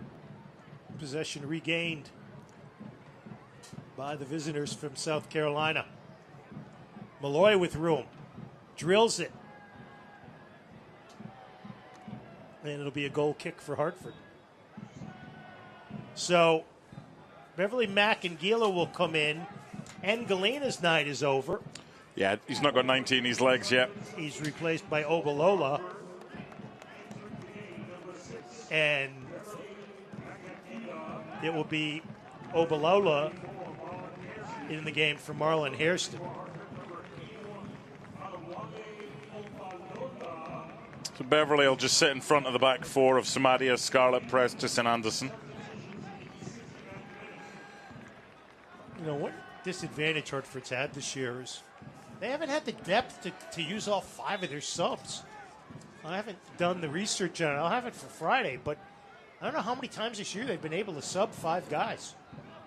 Well, look, it's up to them to go with the squad that they feel is fit. It's a trimmer squad than last year, so you get what you pay for. That's the bottom line. And I think the game at Indy, when Brendan looks at his bench, there's hardly anyone he's got able to bring on. He's used the subs that he's got, and he's just got kids that are left. So this is what he's got to work with. And personally, I think I don't think he could do any more. No.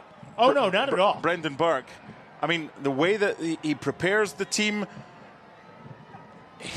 it's very difficult.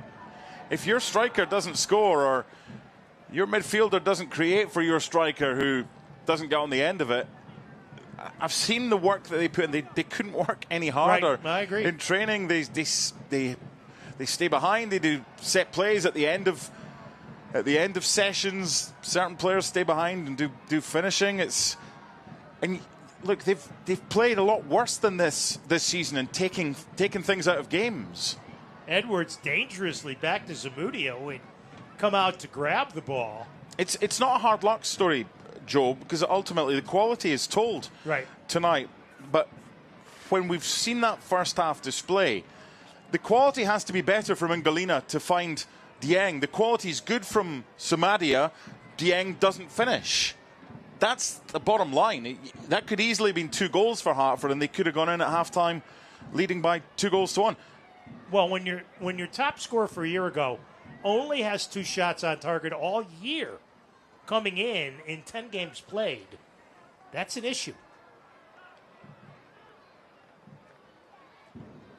Hartford chasing 2 here in the 72nd minute. if I'd seen a performance from Hartford like I saw last week, then I would be questioning a few things. Why is this happening? Because last week was unacceptable. This has been an outstanding bounce back, certainly in the first half, by way of how bad last week was compared to the differences in the first half. But again, it's still Hartford 0, and that's the biggest issue here. Just 9 goals on the season, and now Charleston showing great patience. You almost get the feeling that Hartford's starting to wear down a little bit. Yeah, this is now a catch-weight contest, and the stronger fighter is Charleston, and they're dictating the tempo of this. Price Chopper is an official partner of Hartford Athletic. Soccer fans, save 15% with your Advantage Edge card off general admission tickets to all Hartford Athletic home games here at Trinity Health Stadium. Visit PriceChopper.com for more details on this amazing offer. Jonathan Jimenez is going to enter the match. First time we've seen him in a while. He comes in for Carriaga, who didn't do much tonight. And we've got another substitute. Cal Jennings' night has ended. Arturo Rodriguez, who had started 7 of his previously 9 games, will come in. Quiet night for Jennings as well. Yeah, hit the post, but he's always a threat. And as Ben Pierman was saying to his social media team earlier this week, we don't care who scores the goals. We just care that the goals are scored. Right. If it's not Cal Jennings, it's MD Myers. That's what happened tonight in the 7th minute. You saw Jennings looked a little disappointed coming out. I think only for the fact that he really wasn't able to get unlocked tonight. Well, he doesn't get his goal bonus. Yeah. It's true, but when you're a player with his ability, you think you can score in every game, and most games he does. It's one of those nights. But it's a team game, and his teammates have stepped up. So it's been a good night all round for Charleston. Another good night. Yeah, good side. Quality team. Dos Santos will wheel it in the middle of the pitch. Beckford there to deflect it and take the Charleston player off the ball. Becky changes directions, sends it in at the near post. Zamudio came out to get it before Momo Jang.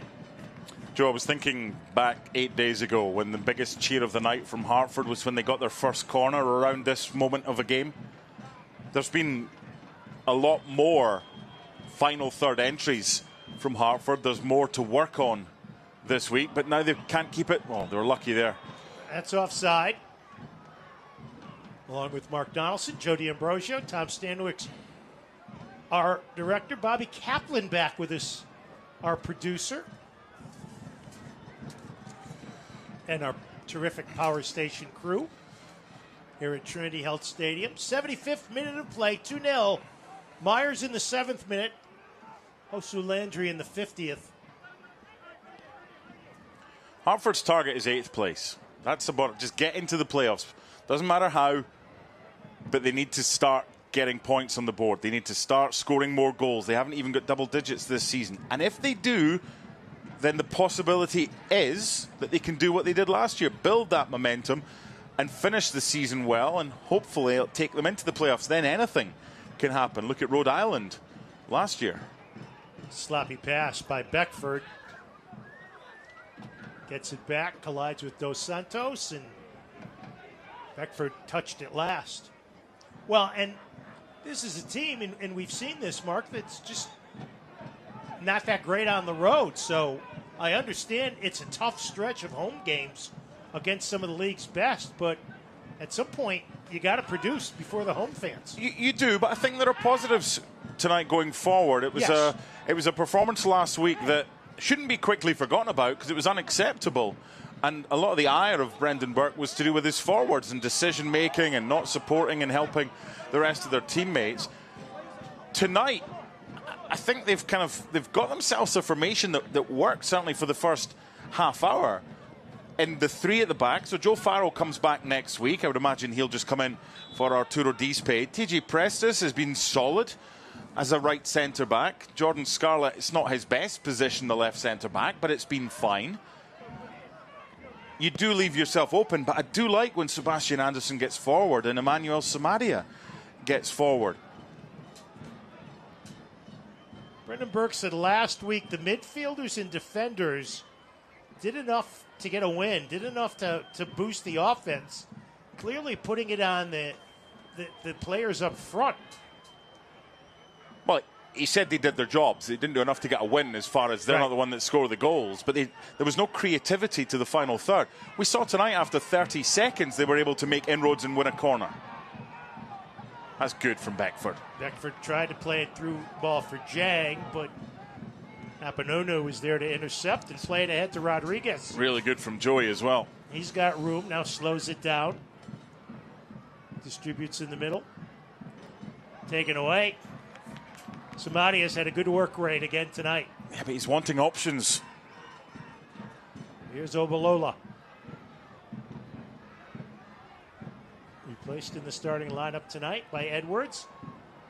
And again, looking for Jang as the runner, but Zamudio wouldn't let the ball get through. MD Myers is a clever player. I just watched his run there. Don't think he had any intention of winning the ball, but he took Jordan Scarlett with him, and that just meant space for any of his teammates if they wanted to run into. They're just a really well coached side, and they've got good movement. There's always options for anybody who's on the ball. Well, their precision offensively is impressive. Played to the far side. Here's Myers. Sends it wide. But up until the end product there, it's really good play by Ikaza. It's switched wide. There's space. There's runners. There's movement. You can learn from that if you're in opposition. You see the drop back to Myers, and he squibs it off the side of his boot. So a goal kick for Siaha as we get down to the final 10 minutes of this match. Now Edwards. Up on the right to Beckford. Enters the box. Dos Santos takes him off the ball along with Lanier. That's good double team coverage there. That's really good from by Beckford. Charleston. But Beckford works hard and earns a throw-in for Anderson. It was good from Charleston initially, and then good positive play from Beckford. Well, it's a fixture that's seen plenty of late goals, especially here, so there's still hope for Hartford. But they've got to start troubling Zamudio in goal.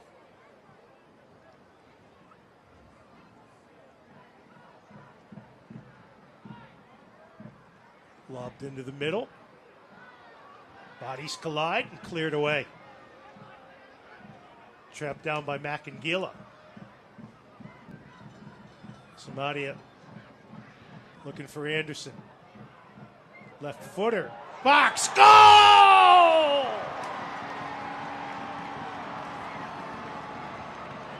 There's your goal. Prestis. And that's TJ Prestis first as a professional. And we are right back into a game here in the 80th minute. How good is this delivery from Sebastian Andersson? A right back on his left foot right into the mixer. It's a brilliant ball in and a super header from TJ Prestis. But this delivery, chef's kiss, magnificent. Game on. They had to score the next one. And in a fixture that loves a late goal, we've got 10 to go and Hartford are back in this one. Third assist of the year for Anderson. And Hartford takes it right back. And suddenly this crowd is right back into it. A little too much air under that one. So Prestis, his first from Anderson. Dayhill Dome is the place to play. Open to all ages and abilities. Rent their facility to run your own program or register for one of theirs. Either way, Dayhill Dome welcomes everyone to experience the best sports facility in the region. Visit dayhilldome.com to learn more.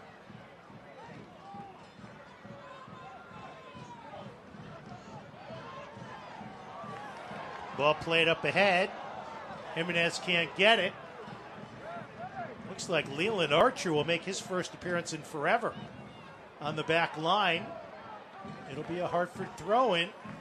And again, it'll be Anderson. Ball came all the way up in the stands. Thrown back on the field. That'll cause a slight delay. As you see, Mark Segbars coming into the game first. And he will replace Ikaza. Yeah, Leyland Archer also on. This is okay, 2-0 up. Now it's 2-1. Let's protect a little bit more. We don't need another goal. If you're Charleston, they've got the points in the bag if it stays this way, but they want to protect and try and ensure that there's no further Burke, opportunities. Gets the yellow card.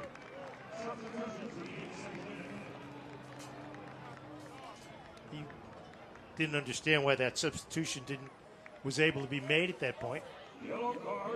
Oh, Ikaza given a yellow. I'm sorry. He was too slow. For delay. Yeah, he was too slow coming off. Thrown into the box. Sails clear. Taken away and a trip. And that's a yellow card given to Jonathan Jimenez.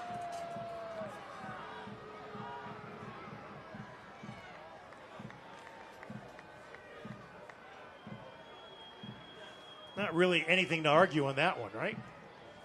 Depends what color your scarf is. It's true. We see the game the way we want to see it through the tinted spectacles of our favorites.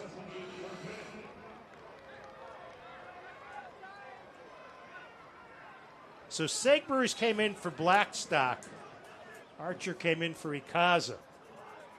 Leyland Archer, terrific defender, heart and soul of this team in his 8th year.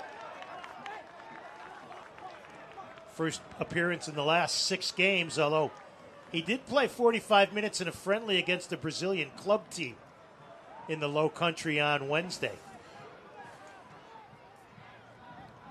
Hartford will be pressing for the equalizer. Anderson sends it out wide. Here's Samadia. Ahead to Jimenez. There's plenty of options in the middle as well. There's 4 in the box. Jonathan Jimenez has seen his playing time decrease. Jang can't get ahead on it.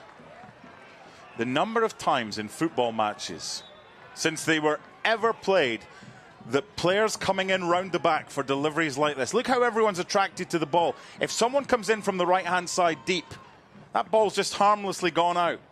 There's always scraps at the back post in every single game you play. It's been a spirited effort by the home team this evening. They have been the dominant team for spurts tonight. They've gotten 5 shots on target. Prestis, who used his head to score a goal. Yeah, he got 4 goals for Yale last season. He was the only player at Yale that appeared in and started all 16 games in the Ivy League. Here's Obalola. Can't control. Cleared away by Apanunu. It'll be a throw-in. Tonight's Hartford Alliance Business Journal Business Alliance partner of the match is Wentworth, DeAngelis, and Kaufman. Now, a little time-consuming activities as they wait for Zamudio to come out. The referee indicating by looking at his watch that this will be time that will be added on at the end of the game.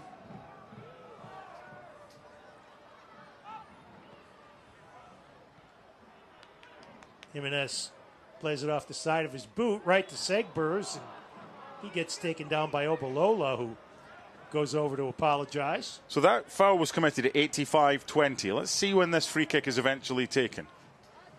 And it's nothing against Charleston. It's every team does it. If you've got a lead, you want to bleed this clock. You want to take as much time off it as possible. The problem is, it's Hartford conceding these free kicks that allow the opposition to take their time to take them. So they put Archer in the middle, and they have Apanonu playing at a left back position. And Joey just clears it upfield. Prestis headed. There's Archer. He's so dominant in the middle of that back three. I've said it before this season, Joe. I think there's a lot to work with TJ Prestis. I think the basics are all there. Yes, he's raw in a couple of things, but he's a leader. He'll put his head where others are frightened to put their feet. He'll give you everything. I mean, he was the captain of Yale.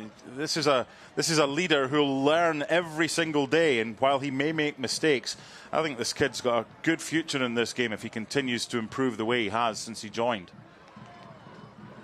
Ball deflected, handball. That's never handball on him. His hands are by his side. Kyle Edwards going the distance tonight. Yeah, it was just international. Yeah, it was a trip away, but Hartford, the last thing they want is another hard luck story. Yeah, the time wasting is ridiculous now, so the referee's finally putting an end to this. It looks like Zamudio will get a yellow. Third yellow handed out to Charleston tonight. So this for me is about discipline for Hartford. It's about not conceding free kicks. That was different. I didn't think it was for a handball against Kyle Edwards, who had his hands by his side and the ball was thumped against them, but the decision's gone their way. Charleston. This is about Hartford not giving up stupid free kicks, because Charleston quite rightly would take as long as they can get away with. And Zamudio sails that one over the west sideline.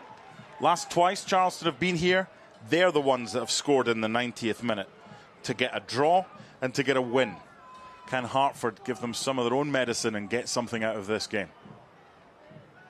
Hartford's latest goal of the year came in the 88th minute against Lou City. They do not have a stoppage time goal on the year. Chasing one. Let's see how much Brignall Vineyard stoppage time we have. That's really good from Anderson. Played it back. Now Jimenez in the middle will move forward. There's still time for Hartford here. Beckford, one touch. Jimenez couldn't control. Cleared away. And that's going to be the Charleston mindset. Change directions. Go to Jordan Scarlett. 2-1. Battery leads it. I think there's going to be 4 added minutes. It sounds like the fourth official has just told Ben Pearman.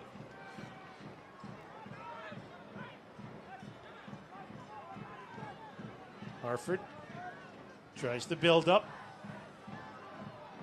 Nakangila, who did not start tonight. And Brignall Vineyard stoppage time, indeed, 4 minutes for Hartford to try to get the equalizer. Nice move. Obalola into the box. Headed away by Archer. He's so good at heading the ball away, Leyland Archer. That'll be a free kick for Charleston and an opportunity for them to take as much time as they can to try and kill this clock. Jordan Scarlett ran through the Charleston player, and we'll see if they call out head athletic trainer Bobby Weisenberger. Looks not. Player is up on his feet.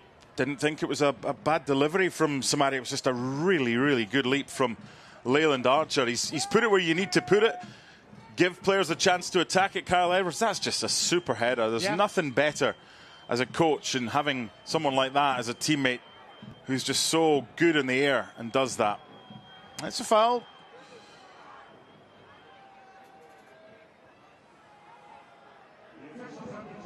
Scarlett pressured by Myers.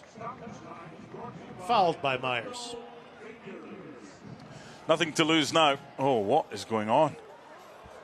What are they doing? Giveaway by Hartford. Siaha at the 18, fortunately able to gather and restart to Samadia with room to run up the left channel. Sends it in, doesn't get through, clear it away. Malloy takes it for Charleston. That's just what you want from Adam Malloy. Boy, what a run by Malloy. It's outstanding. It's outstanding. Watch this.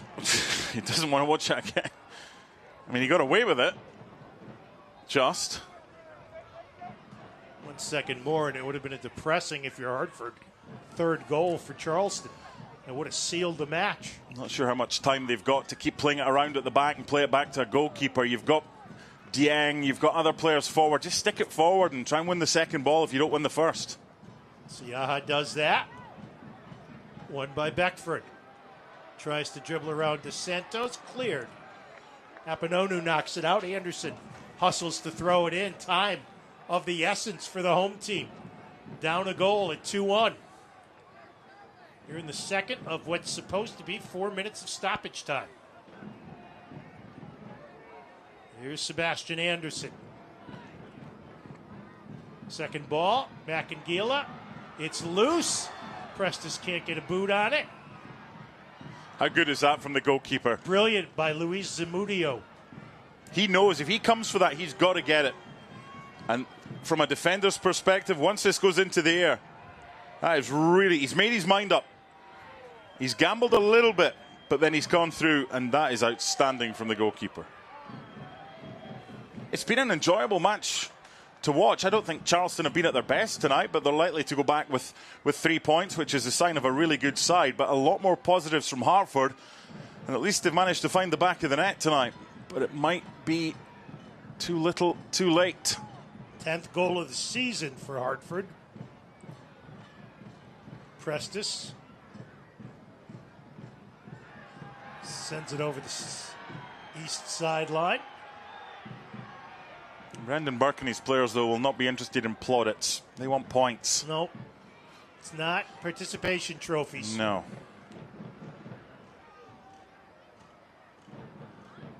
But if Hartford had put this sort of effort forth last week, you might have gotten 3 points. See, effort's an interesting thing because I don't think the effort is lacking. Sometimes I just think decision-making is the problem. I said earlier, these players can't give any more a lot of the time. Yeah, no effort. I didn't mean effort in the fact of not trying. No, I know. I know what you mean. You have bad days, but this isn't a bad day for Charleston. They've played a lot better this season. But to play like this and to get all 3 points, that's what Hartford need to do. They've got maybe one more chance here. Prestes took it off the boot of Torres. Goes wide to Edwards. Serves it in. Headed down. Dos Santos lets the ball play him and goes to Torres. Now Landry, whose goal will stand up as the game winner. So look what they've just done here, Charleston. This is absolutely superb out the back. How many teams with a 2-1 lead would just get that ball and send it as far upfield as possible? They've had 4 players that want a touch on the ball. None of them have panicked. They've all played the short pass to the player who's in close proximity that's an outlet for them, and now they've got the free kick. That is a side that are used to winning, that don't panic on the ball, and that are really well coached. Know how to play with a lead, that's for sure. They've had plenty of opportunities. And that'll do it. A good effort by Hartford, but just not good enough against one of the league's elite. As you see, a disappointed Deshane Beckford loosening the cleats. We're at full time. Our final score, Charleston 2, Hartford 1.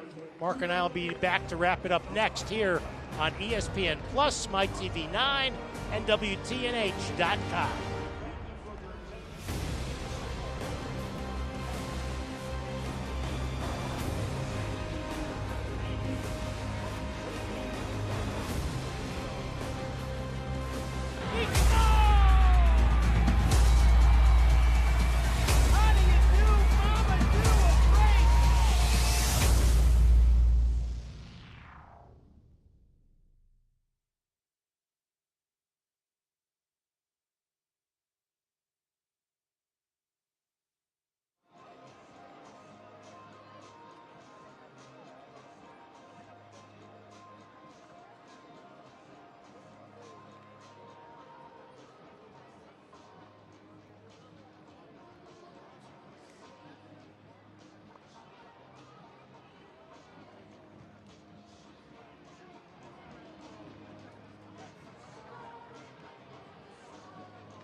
This copyrighted telecast of the United Soccer League cannot be retransmitted, rebroadcast, or reproduced without the express written consent of the United Soccer League.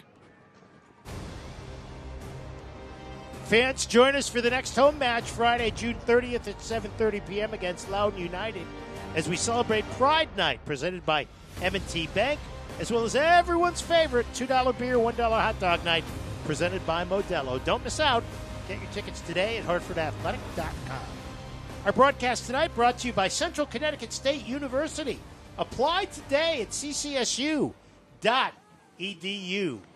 MD Myers, Hasu Landry in the 7th and 50th minutes. TJ Prestis on a header in the 80th minute.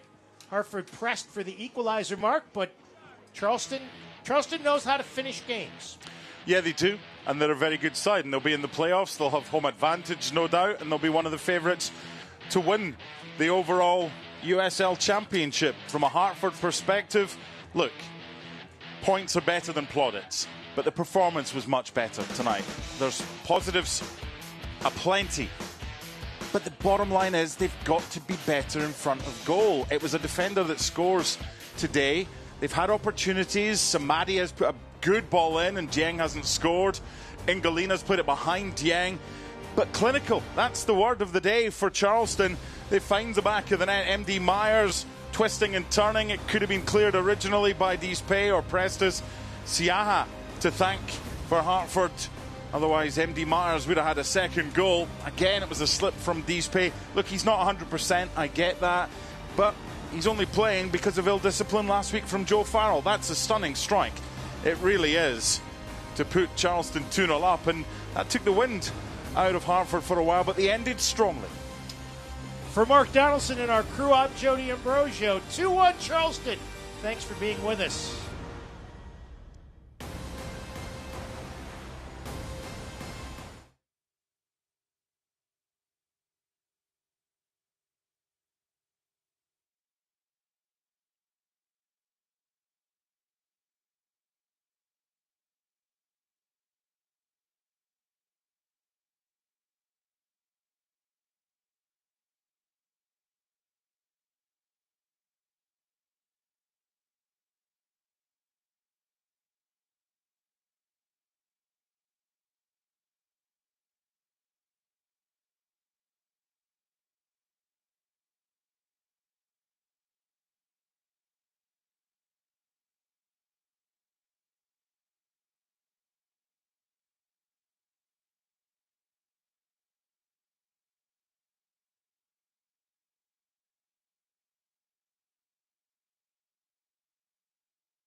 Really good as well.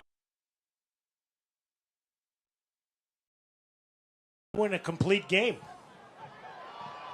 Here's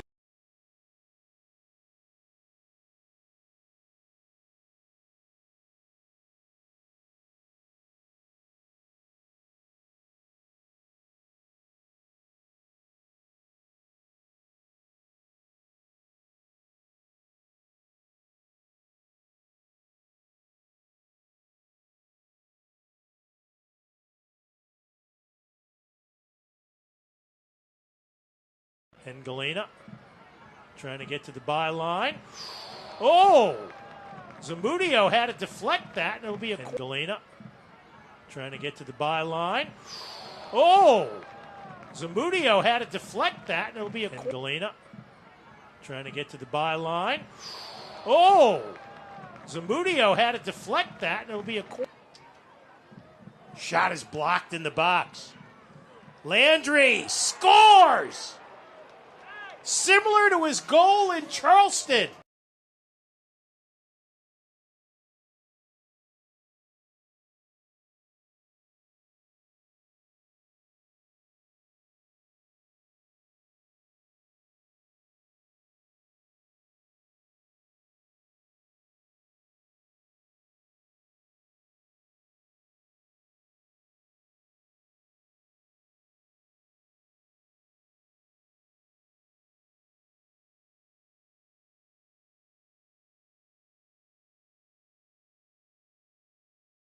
And they're really good as well. Cal Jennings signed from Tampa Bay. He'll lead the line with Myers just in behind him. A complete game.